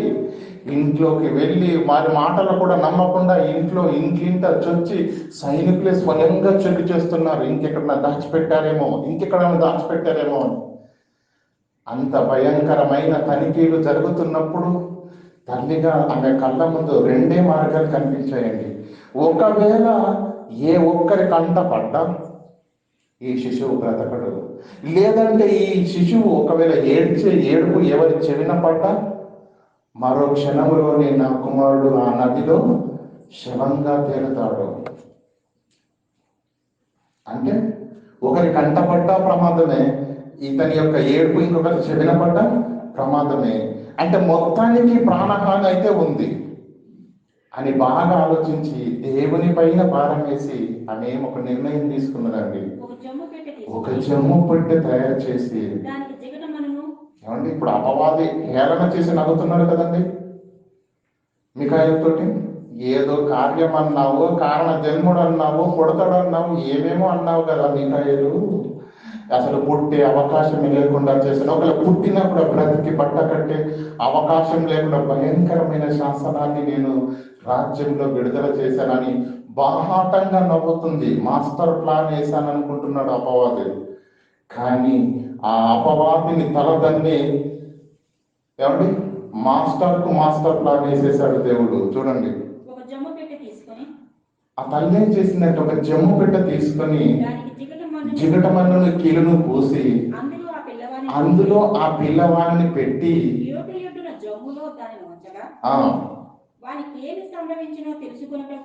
ఏటి ఒడ్డున జమ్ము పెట్టెలో దానిని ఉంచగా అర్థమవుతుందండి. ఒక చిన్న ఒక జమ్ము పెట్టె లాంటిది తయారు చేసి దానికి జిగటమన్ను కీలు అంటే ఏంటో తెలుసా అండి? వాటర్ ప్రూఫింగ్, నీళ్లు లోనకి వెళ్లకుండా జిగటమన్నును కీలును పూసి ఆ యొక్క జమ్ము పెట్టెలో ఆ బాలుని పరుండబెట్టి నదిలో ఏటిలో ఒక చోట విడిచిపెట్టిందండి. తన అక్క ఉంది కదండి, మోషే గారి యొక్క అక్క పక్కనే ఉండి చూస్తుందండి. అసలు ఎక్కడికి వెళుతుంది ఈ జమ్ము పెట్టె, ఎలా వెళుతుందని దూరం నుంచి చూస్తుందని. వానికి ఏమి సంభవించినో తెలుసుకొనుటకు వాని అక్క దూరము నుండి నిలిచి ఉండెను. అక్కడ వరకు బాగానే ఉందండి. ఫరో కుమార్తె అపవాది రాజులో దూరి భయంకరమైన శాసనాన్ని రాయించాడు. మగ పిల్లలందరినీ చంపేయాలి, తీసుకెళ్లి నదిలో పారేయాలని. అంటే ఒకవేళ మోషే పుట్టిన బ్రతికి బట్ట కట్టే అవకాశము లేకుండా అపవాది రాజులో దూరి భయంకరమైన శాసనాన్ని చేస్తే దేవుడు ఎలా చేస్తున్నాడో చూడండి. ఫరో కుమార్తె స్నానము చేయుటకు ఏటికి వచ్చాను. మీరు అందరూ ఆలోచించలేదు ఈ మాట, కానీ నేనైతే బాగా ఆలోచించానండి. రాజకుమార్తె ఏటికి రావడం ఏంటండి? ఎన్ని ఉద్యానవనాలు ఉంటాయి, ఎన్ని కొనలు ఉంటాయి ప్రియులారా. కనీసం వాళ్ళు రహస్య మందిరాలు ఉంటాయి, అక్కడికి పురుషులు వెళ్ళడానికి కూడా అనుమతి ఉండదు. అర్థమవుతుందా? ఎన్ని తోటలు, ఎన్ని ఉద్యానవనాలు ఉంటాయి వారికి వరకు ప్రత్యేకమైనటువంటి కొలనులు ఎన్నో. వాటన్నింటినీ దాటి ఏటికి వెళ్ళాలన్న ఆలోచన ఎందుకు వచ్చిందండి? ఏటికి చెరువండి, మన భాషలో మనకు అర్థం కావడానికి. అంటే నది, చెరువు. రాజకుమార్తె, అంతఃపురంలో పెరిగిన రాజకుమార్తె ఏటికి ఎందుకు వచ్చిందండి? చదవండి. ఎందుకు వచ్చిందండి? ఆమె పనికత్తెలు ఏటి ఒడ్డున నడుచుచుండగా, అంటే పనికత్తెలతో పాటుగా రాజకుమార్తె ఈ యువరాన్ని కూడా ఎక్కడికి వెళ్ళింది? ఏటికి స్నానం చేద్దామని వెళ్ళిందండి. అలా వెళుతున్నప్పుడు పనికత్తెలలో కొంతమంది చూశారు. నడుచుచుండగా నాచులో చిక్కుపోయిందండి ఆ పెట్టె. ఆ పెట్టెని చూసి ఆ పనికత్తెలలో ఒకటి చూడగానే ఆ పనికత్తెలో ఒకతను వాళ్ళని పంపించి ఆ పెట్టెను తీసుకొని ఏముందో చూద్దామని తీసి చూసే వరకు ఏముంది? చూచినప్పుడు ఆ పిల్లవాడు ఏడ్చుచుండగా చూచి వాని యందు కనికరించి, అంటే ఎబ్రీల పిల్లలను చంపివేయమని మా తండ్రి భయంకరమైన ఆజ్ఞను జారీ చేశాడు కదా.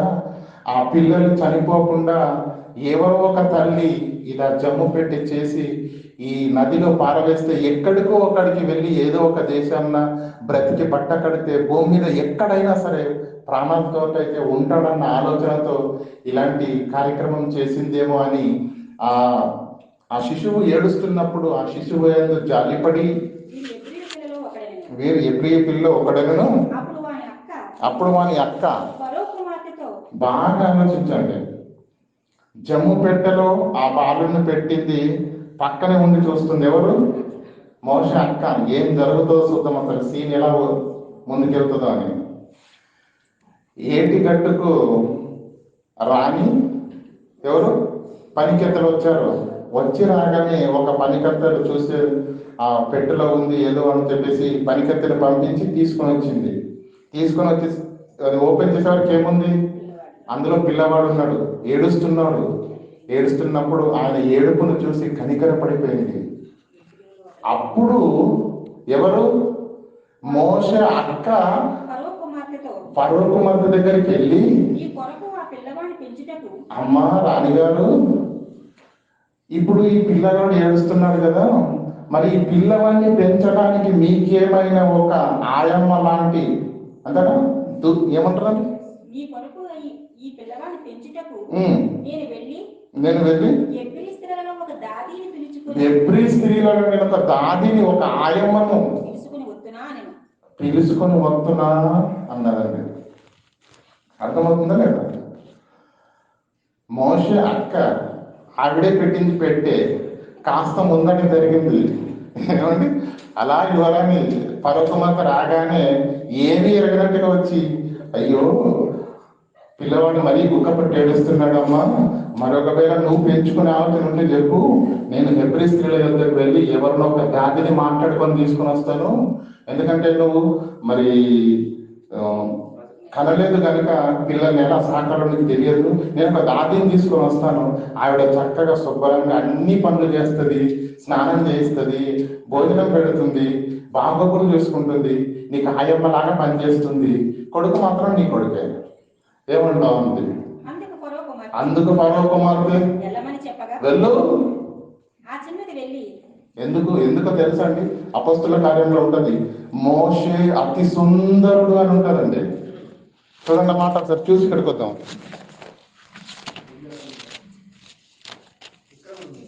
ఉన్నాను.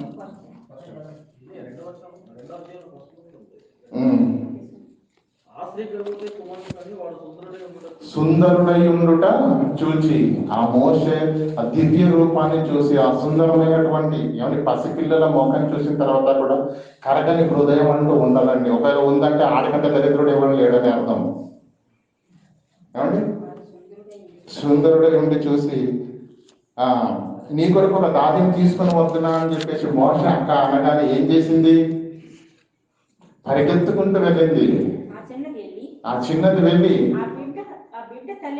ఆ బిడ్డ తల్లిని అంటే మోషే అమ్మను పిలుచుకొని వచ్చి, ఇగో అమ్మ అని ఒక దాదిని తీసుకొస్తానన్నాను కదా, ఇగో ఈవిడే ఆ దాది చక్కగా పెంచుతుంది, ఈవిడకి ఇచ్చేయండి అని చెప్పేసి అంది. ఫరో కుమార్తె ఆమెతో ఈ బిడ్డను తీసుకుని పోయి నా కొరకు వాణిని పాలిచ్చి పెంచును, నేను నీకు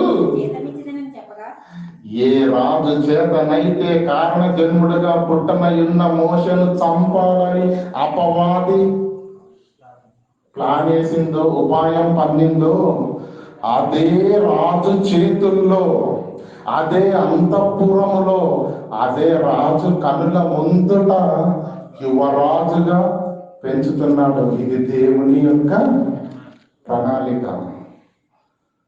ఏమండి హెబ్రీ కుమారుని తీసుకుని వెళ్ళింది రాజు దగ్గరికి, ఫరో దగ్గరికి. నాన్న నాకు ఒక చిన్న విషయం అడుగుతాను, చేస్తావా చేయవా? బిడ్డ ఏకైక కుమార్తె నీకు కావాలంటే రాజ్యాన్ని పట్టాభిషేకం చేస్తాను, నువ్వు అడగడం నేను ఇవ్వకపోవడమా?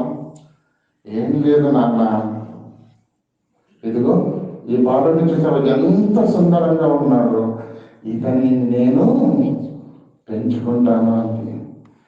ఇశ్రాయేలు అందరినీ ఊచకోత పోయిస్తున్నాను కదా, అందరినీ చంపేస్తున్నాను కదా, పోనీ నా కుమారుడు అడిగింది కదా, ఎంతో మంది చనిపోతున్నారు, ఒక్కడే కదా అనుకున్నాడు. ఈ ఒక్కడే ఆ ఒక్కడు అవుతాడని, ఈ ఒక్కడే 6 లక్షల కార్బలాన్ని నడిపించే నాయకుడు అవుతాడన్న సంగతి తెలియదు పిల్లరా. ఏ రాజు చేతనైతే ప్రాణ హాని తలపెట్టాడో అపవాది, అదే రాజుల అదే ఫరో చేతుల్లో పెంచాడు దేవుడు. ఏమండి కుమార్తెనే కుమారునిగా స్వీకరించినప్పుడు ఫరో ఎత్తుకోలేదంటాడా? ఎత్తుకుంటాడా? ఎత్తుకోడా? అంతే కదండి. తన కుమార్తెనే కుమారునిగా స్వీకరించినప్పుడు ఎత్తుకొని ఉంటాడు, ముద్దాడే ఉంటాడు. పిల్లగా చంపాలనుకుంటున్న వాడి కౌగిట్లోకి చేర్చాడు దేవుడు. ఏ రాజు అయితే శాసనం చేసి చంపాలనుకున్నాడో వాడి వాకిట్లోని, వాడి కనుల ముందరిని యువరాజులా పెంచాడు దేవుడు. అర్థమవుతుందండి? మోషే యొక్క జీవితము వాదం. మోషే నావాడు, నిలబడతాడు కారణ జన్ముడిగా. లేదు, నేను బ్రతకనివ్వను, పుట్టనివ్వను, పుట్టినా బ్రతికే అవకాశం లేకుండా చేస్తాను అని అపవాది సవాలు చేసినప్పుడు దేవుడు మరలా ప్రణాళిక వేసి ఏ రాజు చేతనైతే ప్రాణహాన్ని తలపెట్టాడో అదే రాజు చేతుల్లో అంతఃపురంలో యువరాజులా పెంచే మహాభాగ్యాన్ని దేవుడు కలిగించాడు. 3 నెలలు దాసిందండి తల్లి. ఆ తర్వాత దాచలేక పోయింది. ఇప్పుడు ఫరో రాజు కుమార్తె దృష్టికి ఈవిడెవరు? దాది, జీతం ఇస్తుంది. కానీ వాస్తవానికి మోషే కన్న తల్లే ఆవిడ.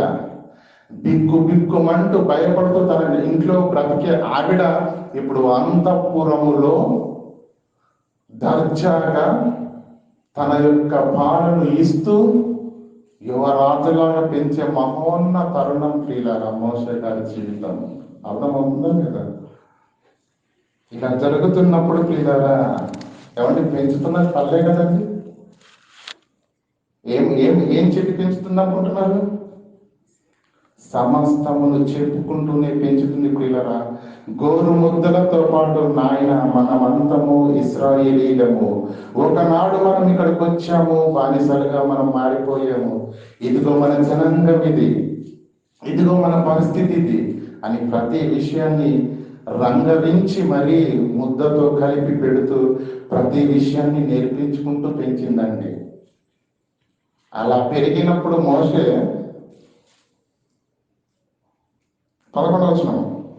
ఆ దినములలో మోషే పెద్దవాడై ఆ దినములలో మోషే పెద్దవాడై తన జనుల యొద్దకు పోయి తన జనుల యుద్ధకు పోయి, వారి భారములను చూచెను. అర్థమవుతుందండి.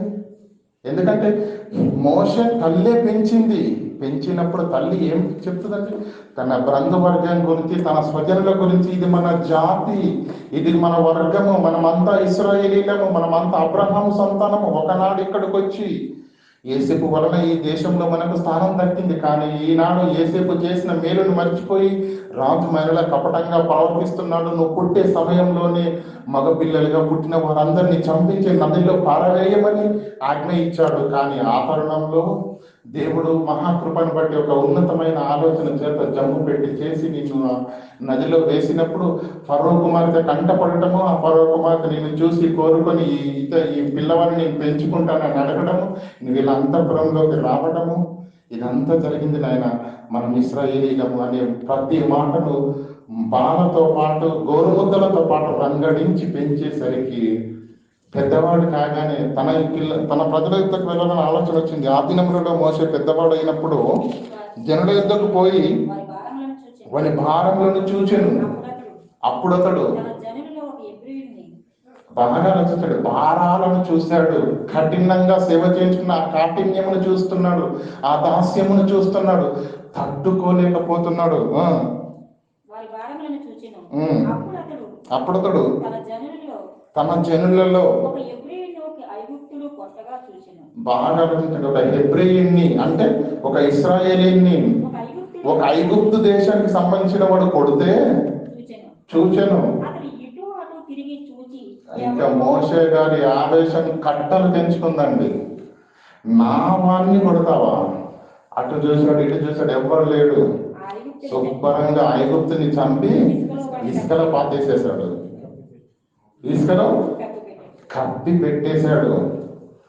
ఏమంటే నా వాళ్ళు, స్వజనులు, ఇశ్రాయేలీలు, నా వాడిని కొడతావా అన్న ఆ కోపముతో కట్టలు తెంచుకున్న ఆవేశంతో ఐగుప్తుని చంపి శుభ్రంగా ఇసుకలో పాతి పెట్టేశాడండి. మరలా మరొక రోజు బయటికి వెళ్తాడు, ఇద్దరు పోట్లాడుకుంటున్నారు. అప్పుడు అతడు హెబ్రీలైన ఇద్దరు మనుషులు పోట్లాడుచుండిరి. అప్పుడు అతడు అన్యాయం చేసిన వాడిని చూసి నీవేళ నీ పొరుగు వాడిని కొట్టుచున్నావు అడగగా అతడు అంటే ఇద్దరు గొడవ పడుతున్నారు. మొత్తానికి ఒకడు అన్యాయం చేస్తున్నాడు, ఒకడు అన్యాయం పొందాడు. వారిద్దరిని చూసి, అయ్యా మీరు ఎందుకు దెబ్బలాడుకుంటున్నారు, మీరు ఎందుకు దెబ్బలాడుకుంటున్నారని వారిని ఇద్దరిని ఆ గొడవను సముదాయించడానికి ప్రయత్నం చేస్తుండగా అందులో ఒకడు, మా మీద నిన్ను అధికారిని గాను తీర్పరి గాను నియమించింది ఎవరు? నీవు. అర్థమవుతుందండి. ఆ ఐగుప్తుని చంపి ఇసుకలో పాతి పెట్టేసినట్టు కూడా నన్ను కూడా చంపి ఇసుకలో పాతి పెట్టాలని ఇట్లా అనుకుంటున్నావా అని అన్నాడండి. అప్పుడు మోషే గారికి ఫీజులు ఎగిరిపోయాయండి. ఆనాడు నేను చంపింది ఎవడు కంట పడలేదని నేను అనుకున్నాను, అంటే వీడు చూశాడన్నమాట. వీడు చూశాడంటే ఇంకెవడైనా చూశాడేమో. ఈ మాట కానీ ఆ నోట ఈ నోట ఫరో దగ్గరికి వెళితే కుమార్తె యొక్క కుమారుని తర్వాత సంగతి, ఇస్రాయేలుడే అని చెప్పేసి ఐగుప్తుని చంపుతాడన్న కోపంతో రాజు చంపించేస్తాడు కదండి. అందుకు మోషే నిశ్చయంగా ఈ బయలుపడనని భయపడను. ఫరో ఆ సంగతి విని ఏమంటే అర్థమైపోయింది. మోషే ఫరో దగ్గర వరకు వెళ్ళిపోయింది ఈ విషయము. ఒకనాడు బయటికి వెళ్ళినప్పుడు ఐగుప్తీయుడు హెబ్రీయుడు ఇద్దరు కొట్టుకొనిచున్నప్పుడు ఐగుప్తీని చంపి మోషే ఇసుకలో పాతేసిన సంగతి, దానిని బట్టి ఐగుప్తీలందరి మీద మోషేలో ఎంతటి మహా ఉగ్రత ఉన్నదో అది ఆయనకు అర్థమైపోయింది. ఎవరికి? ఫరోకు అర్థమైపోయి ఇక మోషేను చంపాలని నిర్ణయానికి వచ్చేసాడండి. చంప చూశాను కానీ మోషే మోషే ఫరో ఎదురు నుండి పారిపోయి మిద్యాను దేశంలో నిలిచిపోయి ఒక బావి వద్ద కూర్చుండాను. అర్థమైందండి. జమ్ము పెట్టతో ప్రారంభించబడినటువంటి దేవుని యొక్క మాస్టర్ ప్లాన్ ద్వారా అంతఃపురంలో 40 సంవత్సరాలు యువరాజుగా పెరిగాడండి. ప్రధాన దూత అయిన మిఖాయేలు సంబరపడిపోయింది. చూసావా, నువ్వు చంపించాలనుకున్న వాడి చేతిలోని యువరాజుగా పెంచిస్తున్నాను. ఓకే, ఇప్పుడు ఏం చేసిందంటే అపవాది బయటికి వెళ్ళగానే ఐగుప్తీయుడు హెబ్రీయుడు కొట్టుకుంటున్నప్పుడు భయంకరమైన ఆవేశాన్ని మోషేకు కలిగించి చంపించేసింది. అంటే మర్డర్ కేసులో ఇన్వాల్వ్ అయిపోయాడు, ఇరికించేసింది. మర్డర్ కేసులో ఇన్వాల్వ్ అయిపోయిన తర్వాత అది ఐగుప్తీని చంపిన తర్వాత ఫరో రాజు మాత్రం బ్రతకనివ్వడు. ఇక చేసేదేమి లేక ఉరుగు పరుగున ఎక్కడికి వెళ్ళిపోయాడు? మిద్యాను దేశానికి పారిపోయాడు. అక్కడ మిద్యాను యాజకునికి ఉన్నటువంటి కుమార్తెల్లో ఒక కుమార్తెను చేసి పెళ్లి చేసుకుంటాడు. ఆ పెళ్లి చేసుకున్న తర్వాత ఆయనకున్నటువంటి గొర్రెల మందలను మేకల మందలను తీసుకొని వెళ్ళి అరణ్యంలో ఇలా కాసుకుంటూ ఉంటాడండి. చూసావా, మిఖాయేలు అంతఃపురంలో పెంచుతున్నాను ఏదో అని వీరలు పలికావు కదా, నేను క్షణిక ఆవేశం చేత మర్డర్ కేసులో ఇన్వాల్వ్మెంట్ చేసి ఒక అపరాధిగా నిలబెట్టి అసలు అంతఃపురంలోనే నిలదొక్కునే స్థానము లేకుండా మిద్యానుకు పారిపోయేటట్టు చేశాను. ఇంకేం వెళ్తాడు, ఇంకేమి విడిపిస్తాడు. ఇంకా ఇలా మామూలుగా ఇలా లాభం లేదనుకున్నాడు దేవుడు. ఆయన తన యొక్క మందలను మేపుకుంటూ వెళుతున్నప్పుడు దేవుని యొక్క దూత ఆకాశం నుంచి వచ్చి, మోషే, నువ్వు పుట్టింది కారణ జన్ముడిగా ఇశ్రాయేలును విడిపించడానికయ్యా. ఇప్పటి వరకు నీ జీవితంలో జరిగినటువంటి ఈ సంఘర్షణ, ఈ తర్కము, నావాడు అని నేను లేదు, నేనే ఏ విధము చేతనైనా మోషే చేత తప్పు చేయించి నీకు కాకుండా చేస్తానని అపవాది ఇలా ప్రారంభం నుంచి నువ్వు పుట్టక ముందు నుంచే నీ కొరకు జరుగుతున్న యుద్ధమయ్యా ఇది, ఇక్కడికి వచ్చి ఆగింది అని చెప్పేసి 7వ వచనం 3:7 చదవండి. మరియు యెహోవా ఇట్లనెను, డైరెక్ట్ గా దర్శనము దేవదూత ద్వారా దర్శనం కలిగించేసింది. ఆ దర్శనంలో దేవుడు మాట్లాడుతున్నాడు, యెహోవా ఇట్లా, నేను ఐగుప్తులోనున్న నా ప్రజలను బాధను నిశ్చయంగా చూచితిని, పనులలో తమను కష్టపెట్టు వారిని బట్టి వారు పెట్టిన మొరను వింటిని, వారి దుఃఖము నాకు తెలిసే ఉన్నది. కాబట్టి ఐగుప్తుల చేతిలో నుంచి వారిని విడిపించుటకు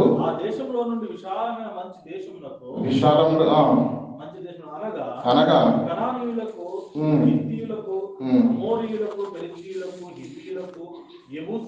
నివాస స్థానమై పాలు తేనెలు ప్రవహించు దేశమునకు వారిని నడిపించుటకు దిగివచ్చి ఉన్నాను.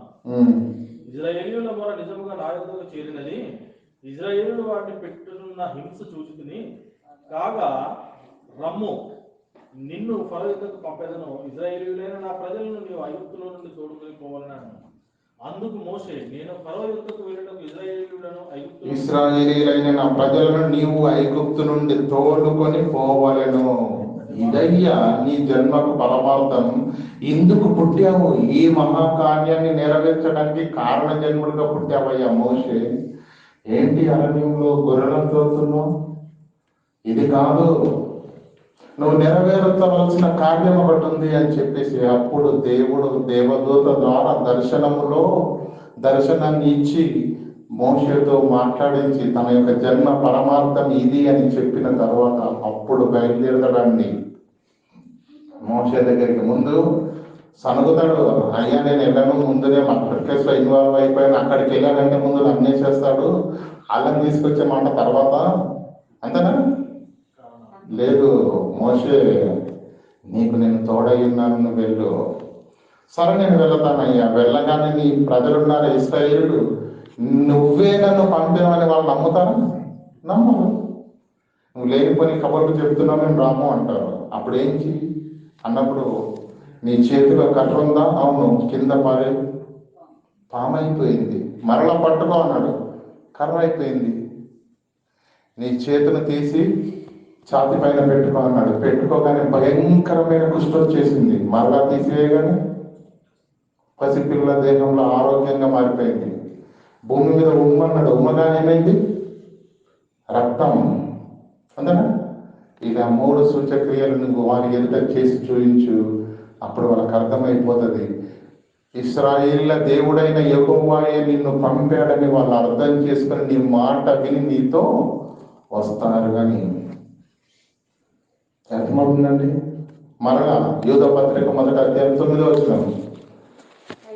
అయితే ప్రధాన దూత అయిన మిఖాయేలు అపవాదితో వాదించుచు మోషే యొక్క శరీరమును గురించి తరిగించినప్పుడు దూషించి తీర్పు తెగించక ప్రభువుని గర్తించును గాక ఆయన. అంటే ఈ మోషే పుట్టనయున్న ఆ తరుణం మొదలుకొని మోషే భూమి మీద బ్రతికినంత కాలము ఇటు దేవుడు తన వైపు లాక్కొనడానికి ప్రయత్నం చేస్తూనే ఉన్నాడు, ఇటు దయ్యం కూడా ఆ మోషేను ఏ విధము చేతనైనను పాపము చేయించి దేవుని యొక్క సంకల్పాన్ని తలక్రిందులుగా చేసి మోషే వెళ్ళవలసిన ఆ పరలోక రాజ్యానికి ఆటంకం కలిగించి పాతాళ అగ్నిగుండానికి చేర్చి వేయాలన్నదే అపవాది యొక్క ప్లాన్, అపవాది యొక్క ఆరాటం. పిల్లరా, అది ఒక్క మోషే జీవితంలోనే జరుగుతుందా? యేసుక్రీస్తు గురించి ఆలోచన చేద్దాం.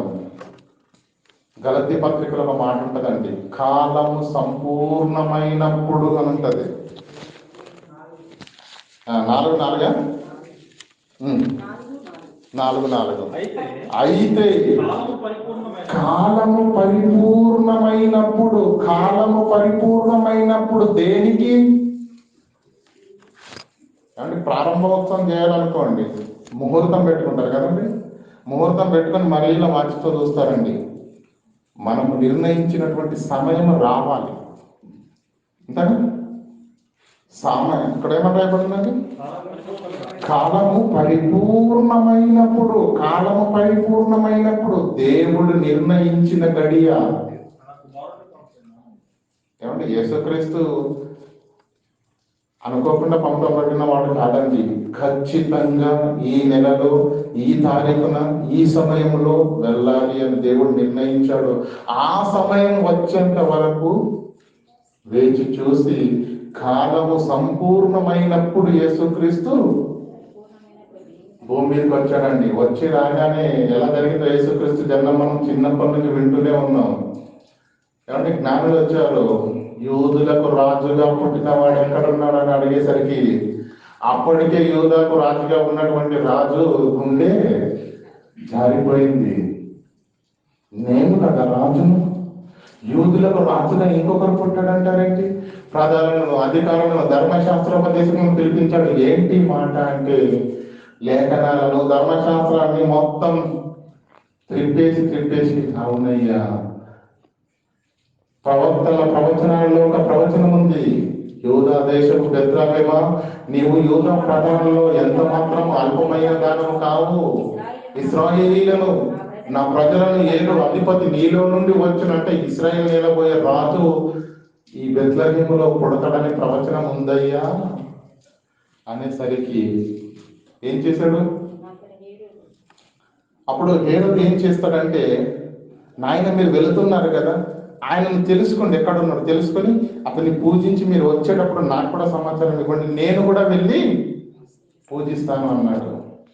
వెళ్ళాడు. జ్ఞానులు యేసుక్రీస్తును దర్శనం చేసుకున్నారు. తర్వాత తిరిగి హేరోదు వద్దకు వస్తుండగా మరలా స్వప్నమందు దేవుని దూత చేత బోధింపబడిన వారి హేరోదు ఈ శిశువును చంప చూచుచున్నాడు గనుక మీరు హేరోదు దగ్గరికి వెళ్ళదు, మీరు వేరొక దేశం ఐగుప్తు దేశానికి పారిపోండి అని చెప్పి వెళ్ళిపోతారండి. ఈ జ్ఞానులు 2 సంవత్సరాలైనా ఇంకా రాలేదు. అర్థమైపోయింది హేరోదుకు, వీళ్ళు నన్ను అపహాస్యము చేశారు, నన్ను తప్పుతో పట్టించేశారని. అప్పుడు ఏం చేశాడు? ఆ జ్ఞానుల వలన తాను తెలుసుకున్న కాలంను పరిష్కారముగా తెలుసుకొని లెక్కలు కట్టి సుమారుగా 2 సంవత్సరాలు అయి ఉండొచ్చు. జ్ఞానులు వచ్చి చెప్పిన ఆ సమయానికి వాళ్ళు వెళ్ళిపోయి ఈయన యుద్ధకు రాని ఆ సమయానికి 2 సంవత్సరాల సుమారు కాలం కాగానే అప్పుడు ఏం చేశాడు తెలుసండి? హేరోదు రామాలో 2 సంవత్సరాల వయసులో ఉన్న మగ పిల్లలందరినీ చంపేయమన్నాడు. మత్తయి సువార్త ఏంటి ఒక మాట 2:16. ఆ జ్ఞానుడు తనను అపహరించడాన్ని ఏ రోజు గ్రహించి బహు ఆగ్రహం తెచ్చుకొని తన జ్ఞానుల వలన బట్టి బెత్లెహేములోను దాని సకల ప్రాంతములలోను 2 సంవత్సరములను మొదలుకొని తక్కువ వయసు గల మగ పిల్లలందరూ తక్కువ వయసు గల మగ పిల్లలందరినీ వధించను, చంపబడ్డారు. ఎందుకు? ఆ రోజు మోషే జీవితంలో ఏదైతే తర్కము జరిగిందో అదే తర్కం వల్ల యేసుక్రీస్తు జీవితంలో కాలము పరిపూర్ణమైనప్పుడు దేవుడు సంబరపడిపోతున్నాడు. భూమి మీద ఉన్నటువంటి నా పిల్లలందరినీ పాపంలో నుంచి విడిపించి వారందరికీ జీవ మార్గాన్ని ప్రసాదించి వారందరినీ సాతాను యొక్క హస్తంలో నుంచి విడిపించే మహా కార్యక్రమము నా కుమారుడు నెరవేర్చబోయే గడియ వచ్చింది అని దేవుడు సంతోషపడుతున్న వేళ తండ్రి నువ్వు అంతగానో సంబరపడకు. అసలు యేసుక్రీస్తు భూమి మీద పుట్టాలా? పుట్టిన భూమి మీద బ్రతకాలి కదా. నేను పుట్టనివ్వను, మొదటిది ఒకవేళ పుట్టినా బ్రతకనివ్వను అని ఆ రోజు బెత్లెహేము దాని సకల ప్రాంతములలోను 2 సంవత్సరములు మొదలుకొని 11వ వచనం తక్కువ వయసు గల మగపిల్ల వాళ్ళందరినీ వధించెను, చంపబడ్డారు. ప్రియులారా, అర్థమవుతుందా లేదా? ఒక దావీదు జీవితాన్ని చూడండి. ఎక్కడ గొర్రెలు కాసుకునే గొర్రెల కాపరి, ఎక్కడ ఇశ్రాయేలీల మహాచక్రవర్తి, ఎక్కడి నుండి ప్రారంభమైంది జర్నీ ఎక్కడికి చేరుకుంది. మోషే జీవితంలో జరుగుతున్నటువంటి సంఘర్షణ మీకు అర్థమైందా? యేసుక్రీస్తు జీవితంలో జరిగినటువంటి సంఘర్షణ ప్రియుల భూమి మీద బ్రతికున్న ఈ తరుణంలోని చచ్చేంత వరకు దేవుడు తన వైపు నిన్ను ఆకర్షించుకుంటాడు. అదేవిధంగా దయ్యం కూడా బ్రతికున్న ఈ సమయంలోనే తన వైపుకు నిన్ను లాక్కోవడానికి ప్రయత్నం చేస్తూ ఉంటుంది. భూమి మీద ప్రాణాలతో ఉన్నప్పుడే చచ్చి శవంగా మారడానికి నీ భార్యకి అవసరం లేదు. నువ్వు చచ్చి శవంగా మారిన తర్వాత నీ పిల్లలకి అవసరం లేదు. దేవుడికి అవసరమా, దయ్యంకి అవసరమా? అప్పుడు కాదు ప్రియులారా, ఒక్కసారి ఆలోచించండి. ఇది ఒక మోషే జీవితంలోనే జరిగింది, ఒక యేసుక్రీస్తు జీవితంలో జరిగింది, ఒక దావీదు జీవితంలో జరిగిందా, ఒక భక్తుల జీవితంలో మాత్రమే జరిగిందా అని అనుకుంటే పొరపాటు ప్రియులారా. మీరు ఒక్కసారి మీ వెనక జరిగిన వృత్తాంతాన్ని ఒక్కసారి జ్ఞాపకం చేసుకోండి ప్రియులారా. ఎన్నో మహాశ్రమలు, ఎన్నో ఆపదలు, ఎన్నో భయంకరమైన ప్రమాదాలు, మరణపు అంచు వరకు వెళ్ళి కూడా బ్రతికారు మీరు. ఒక్కసారి ఆలోచించండి. ఆనాడు నువ్వు బ్రతికింది ఎందుకో తెలుసా? నిన్ను బ్రతికించింది ఎవరో తెలుసా?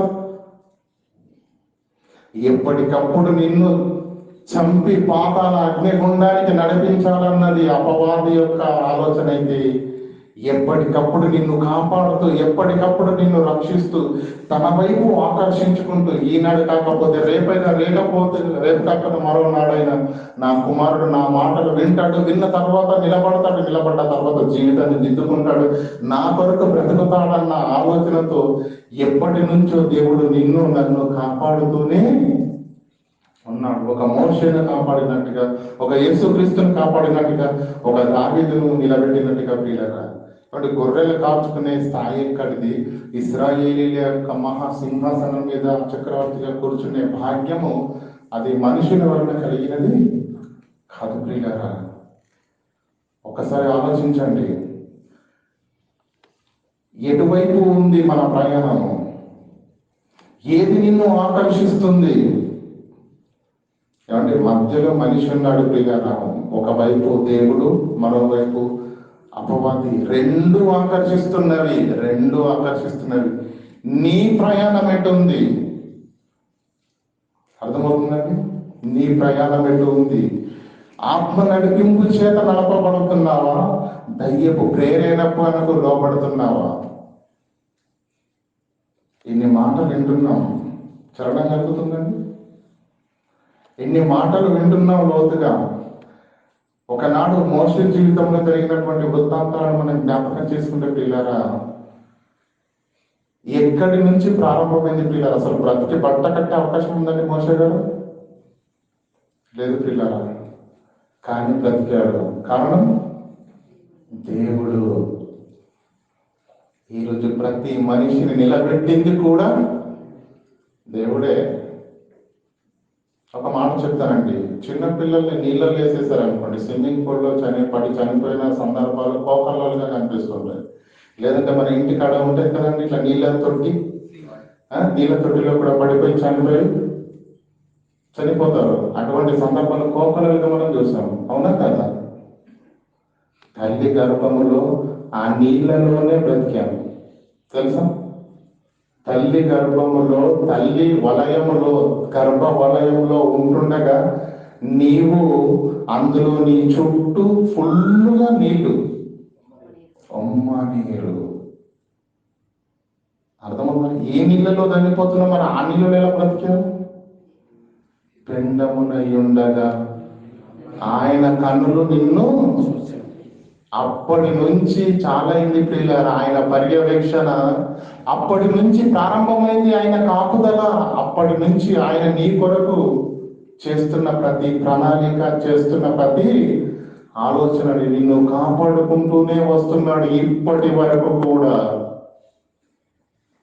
అలాగే దయ్యంగాడిని చేతులు కట్టుకొని కూర్చోటాడు. ఎప్పటికప్పుడు వాడి ప్లాన్లు వాడికి ఉంటాయి, వాడి పథకాలు వాడికి ఉంటాయి. నువ్వు ఎంతన్నా వాక్యం చెప్పు, బయటికి వెళ్ళిన తర్వాత వాడిని ఎలా నా వైపుకి లాక్కోవడం నాకు బాగా తెలుసు. నా నెట్వర్క్ పెద్దది. వాడిని అట్రాక్ట్ చేసి ఒక దృశ్యాన్ని, ఒక మాటను, ఒక మెసేజ్ వచ్చిందనుకో, విన్నదంతా వెళ్ళిపోద్ది.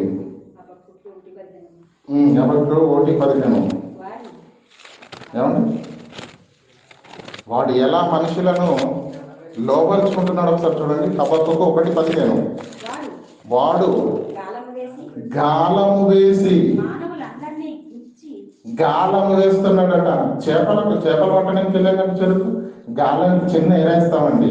ఆ ఎర కోసం వస్తుందండి చేప.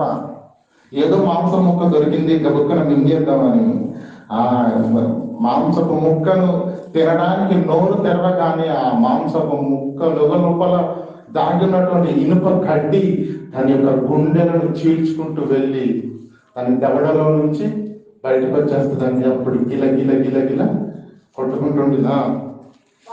వాడు గాలము వేసి మానవులందరినీ గుచ్చి లాగుతున్నాడు, ఒరులు మొగుతున్నాడట. నిన్ను ఎలా పడగొట్టాలో, నీ ముందట ఏది వేస్తే నువ్వు లొంగుతావో వాడికి బాగా తెలుసు.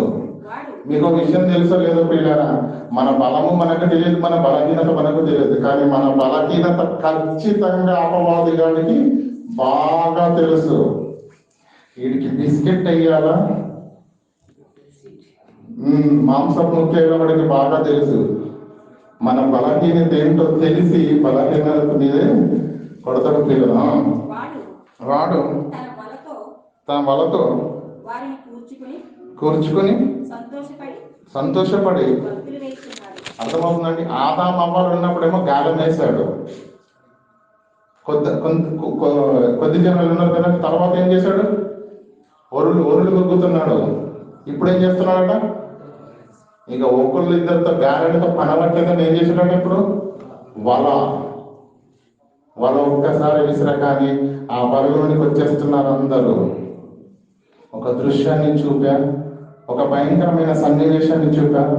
యవ్వన ప్రియులుగా ఉన్నటువంటి అనేక మంది మనసులను చేర్చి దేవుని యొక్క వాక్యము హృదయంలో నిలువనీయకుండా విన్న ప్రతి వాక్యాన్ని కూడా తలవన్నీ చేస్తున్న భయంకరమైన ఈ తప్పిదాలన్నింటినీ మీరు ఒకసారి ఆలోచన చేయగలిగారా?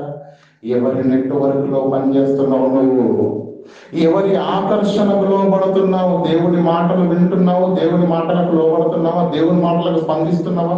దేవుని మాటల కొరకు నీ యొక్క హృదయము మరి సిద్ధపడుతుందా? లేదంటే సాతాను యొక్క ఆకర్షణలోనికే వెళ్ళిపోతున్నావా? ఇన్ని మాటలు విన్నా, ఎన్ని పాఠాలు వింటున్నా కూడా ప్రియులారా ఒకసారి ఆలోచన చేయండి. ఎక్కడ కనెక్ట్ అవుతుంది నీ నెట్వర్క్? డోకా ఇట్స్ నాట్ దేవునికా దయ్యానికా? ఇంత ప్రసంగం చేస్తారండి దయ్యం? ఏమండి నేను ఒక మాట అడుగుతానండి, దయ్యానికి సంబంధించినటువంటి స్కూళ్ళు కానీ, కాలేజీలు కానీ, యూనివర్సిటీలు కానీ, దేవాలయాలు కానీ ఉన్నాయండి? ప్రపంచంలో లేవండి. కానీ వాడు లేని మానవ దేహం చూపించండి, వాడి లక్షణాలు లేని మనిషిని చూపించండి ప్రపంచంలో. దేవుళ్ళు లేరా? దేవాలయాలు లేవా? బోధలు జరగట్లేవా? బోధకులు లేరా? ఉన్నారు. ఇంతమంది ఉండి ఇన్ని గంటల తరబడి గొంతులు తెంచుకొని అరిచినా ఇది ఎక్కదు. వాడి దేవాలయము లేదు, వాడి యూనివర్సిటీలు లేవు, వాడి గురించి ప్రత్యేకంగా బోధించే ఏది లేదు ప్రియులారా. ఏమండి ఇలా కుట్రలు చెయ్యాలి అని ఎక్కడైనా నేర్పిస్తున్నారండి? ఇలా కుతంత్రాలు చేయాలి అని ఎవరైనా నేర్పిస్తున్నారండి? లేదు. కానీ ఎలా వస్తున్నాయండి? ఇది మంచి లక్షణము, ఇది విశ్వాసము, ఇది ప్రేమ, ఇది సాత్వికము ఉన్నాయి కదండి. ఇన్ని చెప్తున్నాం, అవి వస్తున్నాయా? అవి అలవడుతున్నాయా మన జీవితాల్లో? లేదు. ఎక్కడ కనెక్ట్ అవుతుంది మన నెట్వర్క్? దేవుని ఆకర్షణలోనే ఉన్నామని మనం అనుకుంటున్నామా? దయ్యపు యొక్క ఆకర్షణలోనికి వెళ్ళిపోయినట్టుగా ఉందేమో ఒక్కసారి మన జీవితాలను పరిశీలన చేసుకుని ప్రియులారా. మన క్రియలు ఎలా ఉన్నవి, మన పనులు ఎలా ఉన్నవి, మన ఆలోచనలు ఎలా ఉన్నవి? వాక్యాన్ని వింటున్నామా? లోపడేటట్టుగా ఉందా? దేవుని వైపే మన అడుగు పడుతుందా? లేదంటే సాతాను వైపు వెళ్ళిపోతుందా? మన ఆలోచన దేవుని వైపు ఉందా, సాతాను వైపు ఉందా? మన ఆలోచన ఒక ఆత్మను నిలబెట్టే వైపు ఉందా, లేదంటే మరొక విధమైనటువంటి నీ యొక్క మరి పాప సంబంధమైనటువంటి ఆలోచన నెరవేర్చుకునే ఆలోచనలతోనే ఒకవేళ ఉన్నట్టయితే నీవు దేవుని ఆకర్షణలో లేని వాడవు, దేవుని నెట్వర్క్ లో లేని వాడవు. నిన్ను ఆపరేట్ చేస్తున్న ఆపరేటర్ ఎవరో తెలుసా? అపవాది. సిగ్నల్ ఇక్కడ పెట్టాడు, నెట్వర్క్ వాడి చేతిలో ఉంది. అందుకే ఎఫెసీ పత్రికలు ఏమంటారండి? వాయుమండల సంబంధమైన అధిపతి. నెట్వర్క్ అంతా అక్కడే ఉంది, శాటిలైట్లు అన్ని అక్కడి నుంచే పనిచేస్తున్నాయి. వాడిస్తాడు ప్రోగ్రామ్స్. తుదకు ప్రభు యొక్క మహాశక్తిని బట్టి మీరు అపవాది తత్వమును ఎదిరించుటకు శక్తిమంతులగునట్లు దేవుడిచ్చే సర్వాంగ కవచం ధరించుకోండి. ఏలయనగా మనము పోరాడినది శరీరులతో కాదు గాని ప్రధానులతోనూ అధికారులతోనూ అంధకార సంబంధులకు లోకనాథులతోనూ ఆకాశ మండల మందున్న దురాత్మల సమూహముతోనూ పోరాడుచున్నాడు. మనం ఇక్కడ చర్చిలలో ఎన్నో వ్యయ ప్రయాసాలు పెట్టి తీసుకొచ్చి 1-2 గంటల క్లాసులో చెప్పినా అక్కడి నుంచి వాడు పంపిస్తాడు సిగ్నల్ మొబైల్లోకి. ఏం పంపించాలో వాడు పంపిస్తాడు, ఎలా తిప్పాలో తిప్పేస్తాడు. అర్థమవుతుందా లేదండి?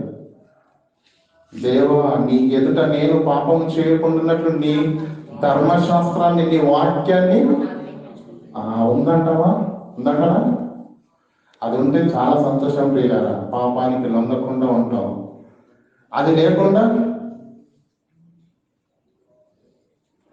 గత వారం అడిగిన పాఠం పేరు చెప్పండి, అస్సలు గుర్తుండదు. పోయిన ఏడాది క్రిస్మస్కి ఏ డ్రెస్ వేసుకున్నావు చెప్పుకోమనండి. చెప్తారా చెప్పరా? టక్కని చెప్పేస్తారంటే. బాగా ఆలోచించండి ప్రియులారా. మనము విశ్వాస జీవితాన్ని కొనసాగిస్తున్నాం, కానీ ఎక్కడ ఉన్నామనేది ఎప్పటికప్పుడు మనము చెక్ చేసుకోవాలి. మన విశ్వాస జీవితాన్ని మనల్ని మనమే పరీక్షించుకుంటే ఇంకొకరు మనకి వేలెత్తి చూపే అవకాశము ఉండదు. అలా మనల్ని మనము పరీక్షలు చేసుకున్నాడు ఒకవేళ మన విశ్వాసంలో మరి ఏదన్నా సన్నగిల్లుబాటు మనకు అర్థమైంది అనుకోండి, ఎప్పటికప్పుడు దేవుని వైపుకు త్రిప్పబడాలి, దేవుని యొక్క వాక్యాన్ని హత్తుకోవాలి, దేవుని యొక్క పిలుపుకు లోపడాలి, దేవుని యొక్క మాటలకు మనము శిరసావహించాలే తప్ప, ఒకవేళ దేవుని మాటకు ఇంకా లోబడలేకపోతున్నావా, దేవుని మాటలు వింటూ ఇంకా ఆలోచిస్తున్నావా, దేవుని మాటలు వింటూ ఇంకా నీ జీవితాన్ని దేవుని వైపు త్రిప్పుకోలేని పరిస్థితి ఒకవేళ నీకుంటే ఖచ్చితంగా నీవు సాతాను యొక్క నెట్వర్క్ కనెక్ట్ అయిపోయిందని అర్థం చేసుకో. అర్థమవుతుందా లేదా? ప్రియులారా, దేవుని పరిధిలో ఉందామా లేదంటే సాతాను యొక్క పరిధిలోనికి వెళ్ళామనుకోండి ప్రియులారా, చనిపోగానే సమయం అంటూ ఏమీ ఉండదు. యోగ గ్రంథం 21:11 మనం అందరికి తెలిసిన మాట. వారు శ్రేయస్సు కలిగి తన దినములు భూమి మీద గడుపుదురు, ఒక్క క్షణంలోనే పాతాళానికి దిగిపోతారు ప్రియులారా. కనుక ఆ ఒక్క క్షణము గంటలు కాదు, ఆ ఒక్క క్షణము రోజులు కాదు, ఆ ఒక్క క్షణము నెలలు కాదు, రెప్పపాటు సమయం. ఆ భయంకరమైన గడియ నీ జీవితంలో నా జీవితంలో రాకుండా ఉండాలి అంటే ఇప్పుడే ఒక ఉన్నతమైన ఆలోచన నిర్ణయాన్ని తీసుకొని దేవుని మాటలకు సాష్టాంగ నమస్కారం చేసి దేవుని పిలుపుకు లోబడి దేవుని మాటలకు తలదించి ఈనాడే దేవుని వాక్యాన్ని హత్తుకొని దేవుని వైపు నీ అడుగు వేసి దేవుని వైపు ప్రయాణం చేస్తే దేవుని ఆకర్షణలోనికి వస్తావు. లేదా పాతాళ అగ్నిగుండానికి చేరిపోతావు. చివరికి ఒక మాట మనందరికి తెలిసిన మాట, ఒకరి నడక వాని దృష్టికి యథార్థంగా కనిపిస్తుందట, తుదకు అది మరణమునకు నడిపించును. అందరం అనగా రేపులే ఎల్లుండిలే చూద్దాంలే తర్వాత వచ్చే సంవత్సరం చూద్దాం, ఇప్పుడు అంత ఇబ్బంది లేదు, ఇప్పుడు అంత తొందర లేదు, వచ్చే సంవత్సరం చూద్దాం. రేపేమి సంపాదించిన మీకు ఏమి తెలియదు, మీరు ఇంతలో కనిపించి ఎంతలో మాయమైపోయి ఆవిరి వంటి వారు. కనుక నీ దృష్టి నీ ఆలోచనతో కాదు, దేవుని వాక్యాన్ని చూడు, దేవుని వాక్యానికి తలదించు. ఒకని నడక వాని దృష్టికి, దేవుని దృష్టికి కాదు, వాని దృష్టికి యథార్థంగా కనిపిస్తుంది, కానీ అది తుదకు మరణములకు దారి తీర్చును. కనుక పిల్లలు, ఒక మోషే జీవితంలో జరిగినటువంటి సంఘర్షణ, ఒక దావీదు జీవితంలో జరిగినటువంటి సంఘర్షణ, ఒక యేసుక్రీస్తు జీవితంలో జరిగినటువంటి సంఘర్షణ ఇప్పటికీ భూమి మీద పుట్టుకొచ్చినటువంటి ప్రతి మనిషి జీవితంలో ఖచ్చితంగా జరుగుతూనే ఉంది. నిన్ను దేవుడు తన వైపు లాక్కోవాలని ప్రయత్నిస్తున్నాడు, అదే తరుణంలో దయ్యం కూడా తన వైపు లాక్కోవాలని ప్రయత్నిస్తున్నాడు. కానీ దేవుడు మనకు వివేచనను పెట్టింది ఎందుకో తెలుసా? మంచి చెడు ఏదో నువ్వు నిర్ణయం తీసుకొని నీ అడుగు వేయడానికే దేవుడు నీకు వివేచనను అనుగ్రహించాడు. కనుక మరి నీ ఆలోచన, నీ ప్రయాణము, నీ అడుగు ఎటు వేస్తావో ఈ ఆలోచన నీ విఘ్నతకే విడిచిపెడుతూ మరి మాటలు ముగిస్తున్నాం. పిల్లలు ప్రార్థన చేసుకుందాం. కృపోన్నతుడైన మా కన్న తండ్రి,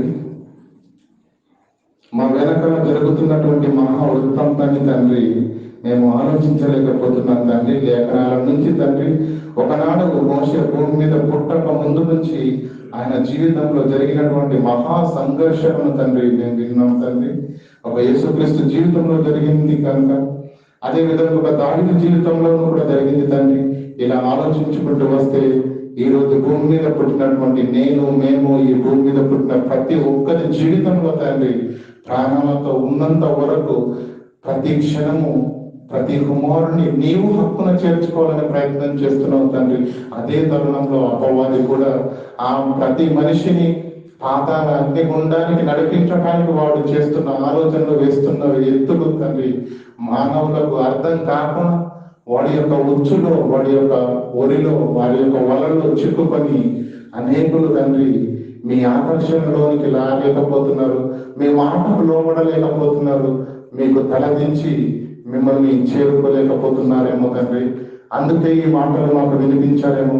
ఇంకా నాలో మాలో ఎవరైనా తండ్రి మీకు దూరంగా మేము జీవిస్తున్నట్లయితే తండ్రి, మరి ఒక ఉన్నతమైన ఆలోచన చేత తండ్రి మరణం ఎప్పుడు వచ్చినా మాకు తెలియదు కనుక మరణించక మునుపు తండ్రి మేము నిన్ను హత్తుకొని మీ కుమారుడిగా తండ్రి రక్షణలోకి అడుగుపెట్టిన నాడే మేము పరలోక మార్గాన్ని చేరే భాగ్యాన్ని అవకాశాన్ని కలిగి ఉంటామన్న వాస్తవాలను గురితెరిగి మేము మనరేత్రం వెలిగించి తండ్రి ఉన్నతమైన ఆలోచన చేయడానికి శ్రీకారం చుట్టవలసిందిగా ప్రాధేయపడుతూ సమస్త ఘనత మహిమ ప్రభావాలు నీ నామానికి ఆరోపిస్తూ యేసుక్రీస్తు ప్రభుల వారి పరిశుద్ధ నామంలో ఈ ప్రార్థనలు వేడుకుంటున్నాము పరమ తండ్రి ఆమేన్.